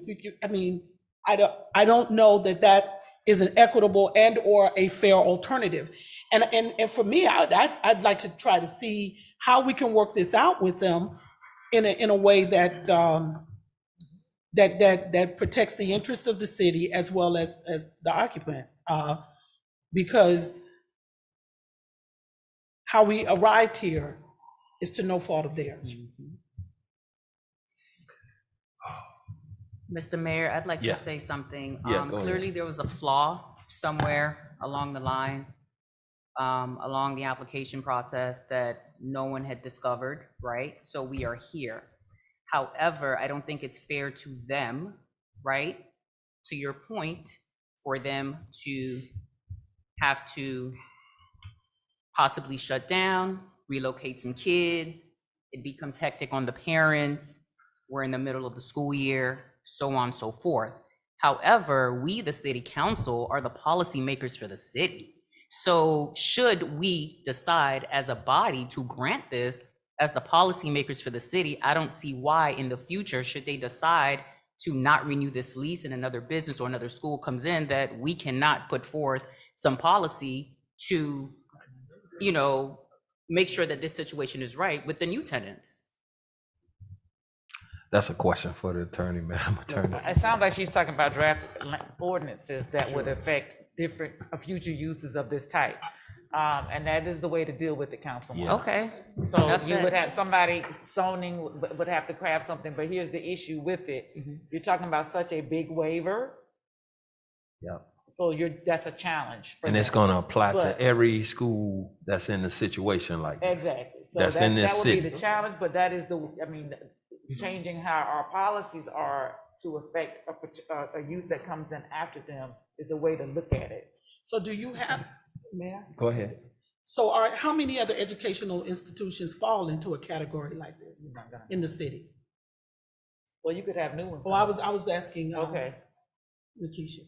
I don't know if she gonna know that right offhand.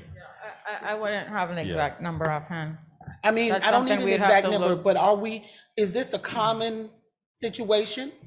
Is this Which- common for the educational institutions that we're operating as we're bringing in and going through and making sure It things are depends. tight? Usually you don't have this issue if it's standalone. If they're trying to go into a shopping center, a plaza, those Yeah. are usually designed for retail, office. They're not. No, the designed question for I'm school. asking is the existing, right now existing with the schools that we have that are in shopping centers or whatever have you. Do we have a number of them that are faced in the same kind of situation? You mean or That they is this didn't a apply for a unique- license, or I'm not sure. what Is the this a que- what the unique exact question- situation where the requirements for the educational schools that they have not met, that there's been a change in our code since they were initially open? Do we have areas like this that are common as we bring these up to standard? We haven't changed our code, just to be clear. We've Okay, never so then changed. how did We they get actually in? adopted that, I think, straight from the county. So Well, no, that's what I'm always asking been- is, how did they get in if we didn't change something? Tell me. Well, they don't have a license, so. And so they it's weren't up to issued a It's up to license. the business owner. They must have a building permit to make sure that they meet the standards for the type of use that they have. They also have to meet any requirements by outside agencies, fire, sometimes the health department. And then you also have to get your business license. So it's multifaceted. Right. And you're not really fully licensed until you go through all of those agencies. And so they've existed for this length of time. And so, I mean, not to just belabor the issue, but tell me how they have up to this Because point. they didn't complete one of the steps in that process of getting a And license. we didn't catch it. We did catch it. That's why we made them But they've come in. been- How long after did we catch it? I don't know. I would have to check and see when they were issued code violations. So You done, Councilwoman? Okay, so let me ask you this question. What measures is your department putting in place or perhaps have already put in place to make certain that we don't have this again? I know that again, I'm not in the code enforcement department, but I know that we did set up a new program to catch those businesses that may not be licensed. So code I'm not sure. enforcement caught this and then brought it to your department's attention, or how Yes. does this work? Yes. Okay, yeah, okay, all right. All right. Any other questions? Mr. Mayor, I need a motion on this item. Motion. I thought it was on. Wait a minute, wait, hold up now. What's the motion? To adopt this item or not? whether We're we're voting gonna on allow this them the item waiver now. or not. So we're gonna, wait a minute now, slow it down. Are we voting for what? Now, The item that's currently, in but front of us. we're voting to do what? We're saying the item is that we're gonna grant them a variance, or we're not. Mr. Clerk, can you read? Can the- you- All right, the resolution before council to consider is a resolution of the City Council, City of Miami Gardens, Florida, approving the waiver of minimum requirements for recreational play areas from 42,000 square feet to 1,634 square feet for that certain property located at 18441 Northwest Second Avenue, Miami Gardens, Florida, more particularly described in Exhibit A attached to, as set forth in Section 34288 of the City of Miami Gardens Code of Ordinances, providing for adoption representation, providing for an effective date, and is sponsored by the city manager. All right, so now, if we approve it, what does that mean for them? You approving the waiver. I'm not the attorney, I'm sorry. No, I just want to know now, I want to be clear. It's your. Madam Attorney, once again. If It's we approve approving it. the waiver, if you approve it, you approve And so if we approve the waiver, that means it's with the land. Yeah, And so that means that anybody that come after them gets the same 1,000 feet. that's right. Okay, and so now if we approve it, what's the consequence to them? If we approve it, Yeah, nothing. They're gonna They be get to able stay. to keep their Yeah. school. And Okay. there's nothing, you don't have anything tonight about the recreation stuff. Just so you all right. know. And so then, can we then put a caveat in there that after this approval, that should anybody else come in, it has to come before us? No. No. Oh, Jesus Christ. What you could do, what I would do, and I would tell you what I would do, Councilwoman. Yes. And I know Councilman Stevenson's gonna get mad at me say this. I would defer this item again because they haven't put anything in front of you tonight as far as an agreement, right? Right. I would defer it. And then when they come on, the next time they come, that agreement and all that should be in place that he's talking about. As far as the limitations on the certificate of use, they should have proffered that in writing to you. But you don't have that, you just have them talking right now.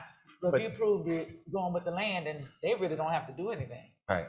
I'm making a motion to defer this item until they come back before us with the proper documentation and a written documentation stating what will or will not occur. As it relates to the certificate of use. Excuse me, What Mr. is Mayor, it? Yes. because this is quasi, want to go ahead and make the deferral to a time certain? Let's see how, March 9th? Okay, 2 weeks, March 9th. I need a motion on this item. I have a question. Can I Yes. just, Can we, sorry. Can I we clarify get one- into- Mr. Mayor, if you don't mind, because we're getting into long discussion, can we take this motion? You made a motion. If you could get a second on that before we go on to discussion? I got some unreadiness. Okay. All right. Say again? As I have unreadiness. I have unreadiness. I can't vote yet. My question is, what happens to the kids if we defer this?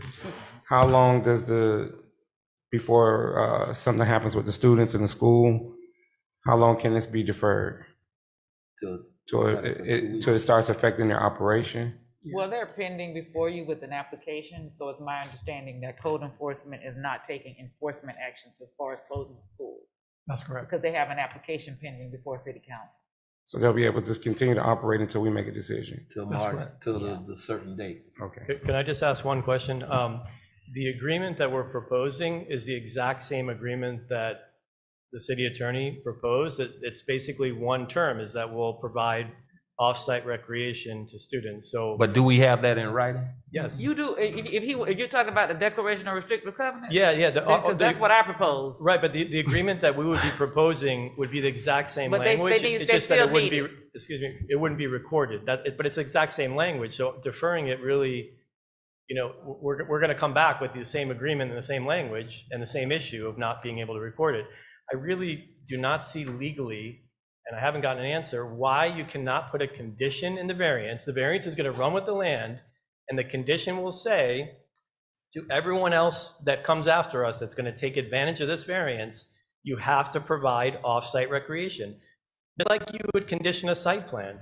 It's a condition that would run with the variance that would apply to all subsequent operators, and that addresses your issue.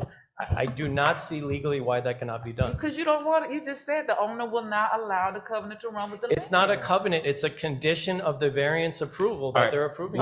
we're not gonna go back and forth. Then Mr. withdraw Mayor. my motion and Mr. we'll Mayor. vote on this item right now. I want to second your motion, because no one seconded.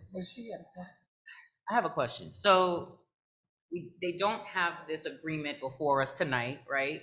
So it is being suggested that we defer this item so that they can then come back with the agreement in front of us and sign it on the spot, or? No, it's not like that. What I'm saying, Councilwoman, because that's gonna be something done with staff, but they would proffer something that you would at least see as they apply for their certificate of use, and that could be a part of the backup.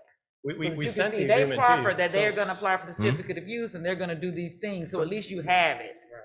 But we submitted the agreement in advance of the hearing to you. So where's the agreement? Where's the agreement? Not to It's me. been submitted to You mean staff. submitted To to who? staff? Because I don't do agenda items. Listen, we're fine with Who coming was it back. submitted to? I'm sorry? Who was the agreement submitted to? The city attorney and. Well, we had a debate over whether his agreement would suffice versus the declaration of restricted covenant. So I told him it would not for my purposes. Now, as it relates to the process, it was submitted through, after that last hearing. It wasn't a part of the application process. No, but as a result we of able last. to pull up the Okay, agreement? okay. Yeah. Defer? No, I'm not. Somebody make a motion on that. I'm not gonna do it. Well. Are we able to pull up the agreement at the moment? Because I mean, if we can pull up the agreement, if it's being said that the agreement was circulated, right? So, and it was, I guess it was kicked back because we asked them to make changes, or it wasn't suffice legally. No. Our It was standards. we were having a debate, Councilwoman, over whether it would be a declaration of restricted covenants that would run with the land. I didn't really look at his agreement, because we require a declaration of restricted covenants, because that's what's in our zoning code.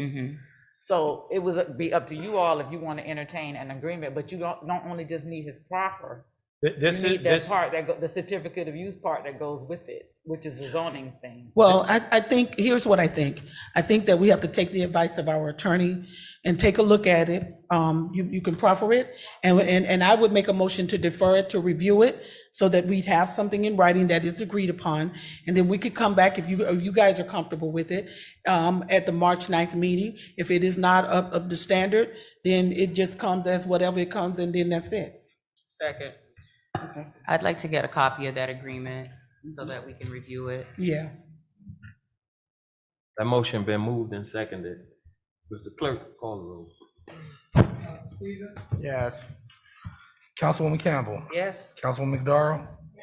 Vice Mayor Leon. Yes. Councilwoman Wilson. Yes. Councilwoman Julian. Yes. Mayor Harris. I vote yes. Motion passes 7-0. Thank you. We're now So on it'll be on for time certain of March 9th, right? Yes, March 9th, 2022. We're now on to the reports of the city manager, city attorney, and city clerk. I'm not gonna get into that, Nate.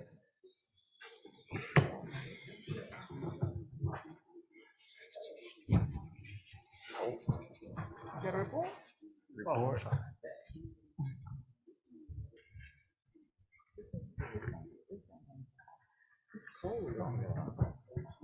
We're on to the reports of the city manager, city attorney, and city clerk.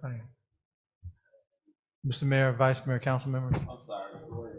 No problem. I'll be brief. I just want to thank Mayor, Vice Mayor, council members, and the police chief for the ceremony today, and the promotional and swearing in of our new police officers, and our promotions of our sergeants, folks, the sergeants, the captains, the commanders, and the like. So congratulations to council and the department. Thank you. I don't have a report. I don't have a report. Stephen? I don't have a report. Councilwoman Julian? This past weekend, I held my first quarterly cleanup over at the Vista Verde Park. And as I stated earlier, that area needs a lot of tender love and care because it is littered and it is not in the best of quality. I'd like to thank Maddie Kaufman from Debris Free Oceans, an organization that advocates on the behalf of making sure that communities, land and ocean are kept clean. I'd like to give a special shout out to Pastor Darren Bennett from Calvary Chapel. This man showed up and showed out. He brought out over 50 volunteers for my cleanup, and I can't even begin to tell you how that warmed my heart, okay? So thank you so much to Calvary Church. I'd like to also thank Ms. Cunningham, Ms. Gail Cunningham and Betty Cepeda. You know, Ms. Cunningham had been emailing me for a while about the litter at the post office, and I had been working with our city manager for quite some time from the moment that I got that email for us to get that piece of property cleaned. However, you know, different efforts put together, we were able to accomplish that goal, right, Mr. Manager? But I say to you that this is where the idea for me to do quarterly cleanups came about, because I listened to their concerns, which their concerns are valid, and I acted on it. So I was happy to see that they were there bright and early, 7 o'clock in the morning, ready to help and assist. So Ms. Cunningham and Ms. Cepeda, thank you so much for helping with the cleaning efforts. You all are the real MVPs. I'd like to also thank Councilman Robert Stevens and for joining me. I really appreciate you, my brother. You have no idea. And I know that other council members wanted to be present, but they weren't able to because of conflicts on their schedules. I'd like to thank Commissioner Daniela Jean from the city of North Miami Beach, who also showed up with her gloves in hand and helped us clean up our city, right? And so that's what teamwork looks like, and that's what community looks like. Miami Gardens, we are hard at work for you. The next cleanup will take place on Saturday, April the 9th, and we will circulate more details as the time draws near. And that's all for my report, Mr. Mayor. Thank you. Thank you. Councilwoman Campbell. Good evening, everyone. First, I want to congratulate again all the sworn officers and those that were promoted today. The swearing-in ceremony was one of the best ever. I also want to welcome my new analyst, which is Mrs. Denisha Culver. She is a HBCU graduate, Florida Memorial University. So let's welcome her here. Looking to work with her, look very excited about it. And also I have coming up this Saturday at 1 p.m. soup, salads, and smoothies at Twisted Smoothies. So come on out, get healthy, join me. I'll be there passing out those healthy treats. And it's located at 17637 Northwest 27th Avenue. Looking forward to seeing you there. It's free for Miami Gardens residents with ID. And the last announcement I have is bingo and Poquino with a twist at Buccaneer Park. The next one is March 8th, which is a Tuesday at 6:30, and that's for our seniors. That's all I have for my report. Thank you. Councilwoman Wilson. First I'd like to thank everyone for your support for the first Miami Gardens Street Fair and Marketplace. It was, in fact, a wonderful event. We had a great time, and I just hope and am excited about the next one, which will be the third Saturday of every month going forward. And we have a new location. Look for the information that will be coming out. I want to say a special shout out to By Mellon, Expo, 99 Jams, our wonderful police department, and our Parks and Rec department for all of the help that they provided and the continued support. Also, I would like to say that in March, we are going to have a special seminar that we will have at Miami Carroll City Senior High School, and it will be how to make money flipping houses, building wealth with real estate. It's going to be Saturday, March 26th. It'll be from 10 to 3 p.m. And one of the things that we will be doing there is that for almost like every hour, we'll be giving away $2,000.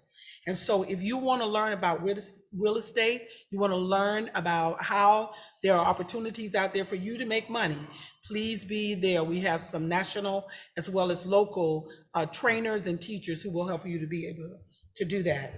And I too stand with my colleagues in congratulating the officers that we swore in today, along with the promotions. I want to be able to also say that we on this dais have talked about our officers here in Miami Gardens. And under the leadership of our chief, she answered the call. And so today was in fact a wonderful day in the city of Miami Gardens. So I give you a shout out. And thank you all, and have a good one. First and Vice Mayor. foremost, I want to give my condolences to the young lady that lost her life on 207. And with that being said, Mr. Manager, I need to understand where we at on the interlocal agreement when it comes to traffic devices, slowing traffic. I know you've been working hard. We've gotten some speed signs put up all throughout this city. I know we started an aggressive night driving detail. I want to know where we at with that, because on December 25th, and I think I called you on Christmas, not to say Merry Christmas, but to tell you that 2 cars speeding crashed and came right into my driveway. And I have roundabout speed devices and all of the above on my street.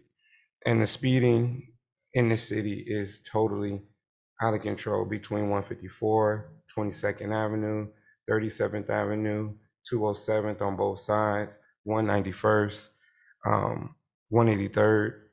And it's to the point where I've literally been outside, seen the officer in the field with the radar. A car came by doing 100 miles an hour, went around the school bus who had his stoplights out with a kid getting off the bus. So we have to have some real serious conversations about speeding and this interlocal agreement, what can be done. So I'll be looking for us to set a meeting sooner than later to get a plan of action in order for that. Mr. Mayor? Yes, we'll prepare a report for the next upcoming council meeting to discuss that. I would like, Mr. Mayor, if possible, I would actually like to workshop this conversation. If there possibly that the clerk can work to schedule a workshop to discuss the speeding and ways that we can combat it in our city. Mr. Clerk? It's the consensus of the council. I'll go ahead and set that up. It is. And that's all I have for my report. Thank you. I also agree that we have to have this conversation about traffic situations here in the city. So we will sit down and discuss these things. Last Saturday, we had a wonderful event once again, our 5th annual robotics competition that took place at Betty T. Ferguson. We had about 500 kids that participated, over 40 schools throughout Dade and Broward County. Kids had a wonderful time, and it was one great event. So we'll continue to work. I know Councilman Stevenson wanted to mention something about his STEM program that he had last Saturday as well. So hold on, let me finish, bro.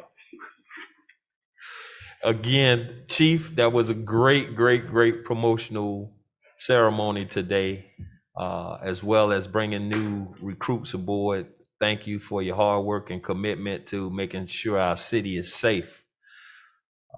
Mr. Stevens, you can go ahead and take over. I actually was going to mention that this coming Saturday, we are hosting a American Heart Month walk at Betty T. Ferguson, starting at 7 a.m. For registration, correct? So I encourage our residents, my colleagues, to come out and participate during this walk. This is the start of our quarterly walks that will take place quarterly to raise an awareness on issues that are affecting our community. And to the mayor's point, we did facilitate the first STEM Saturday that my office launched this year. We had about 60 kids to come out, and they built and launched rockets in the air. It was an amazing time over at the Buccaneer Park Center. That's all. Thank you. You sure now? You said you didn't have a report. You come back. No, and I think the very last thing that I wanted to say to our residents who come in and who give public comments, we do hear you, and we hear all of our residents through the emails and through your phone calls, and we are working diligently to ensure that your concerns are heard and we find solution to the problems and issues that you have. Because your concerns are the same concerns we have. We live here in this city too. We're not outcasts. We live, work, and play in this city. So the same concerns you have, we have, and we hear you, and we are working diligently to find solutions to all issues that are taking place in this city. That being said, I need a motion. It's been moved and seconded, meeting adjourned.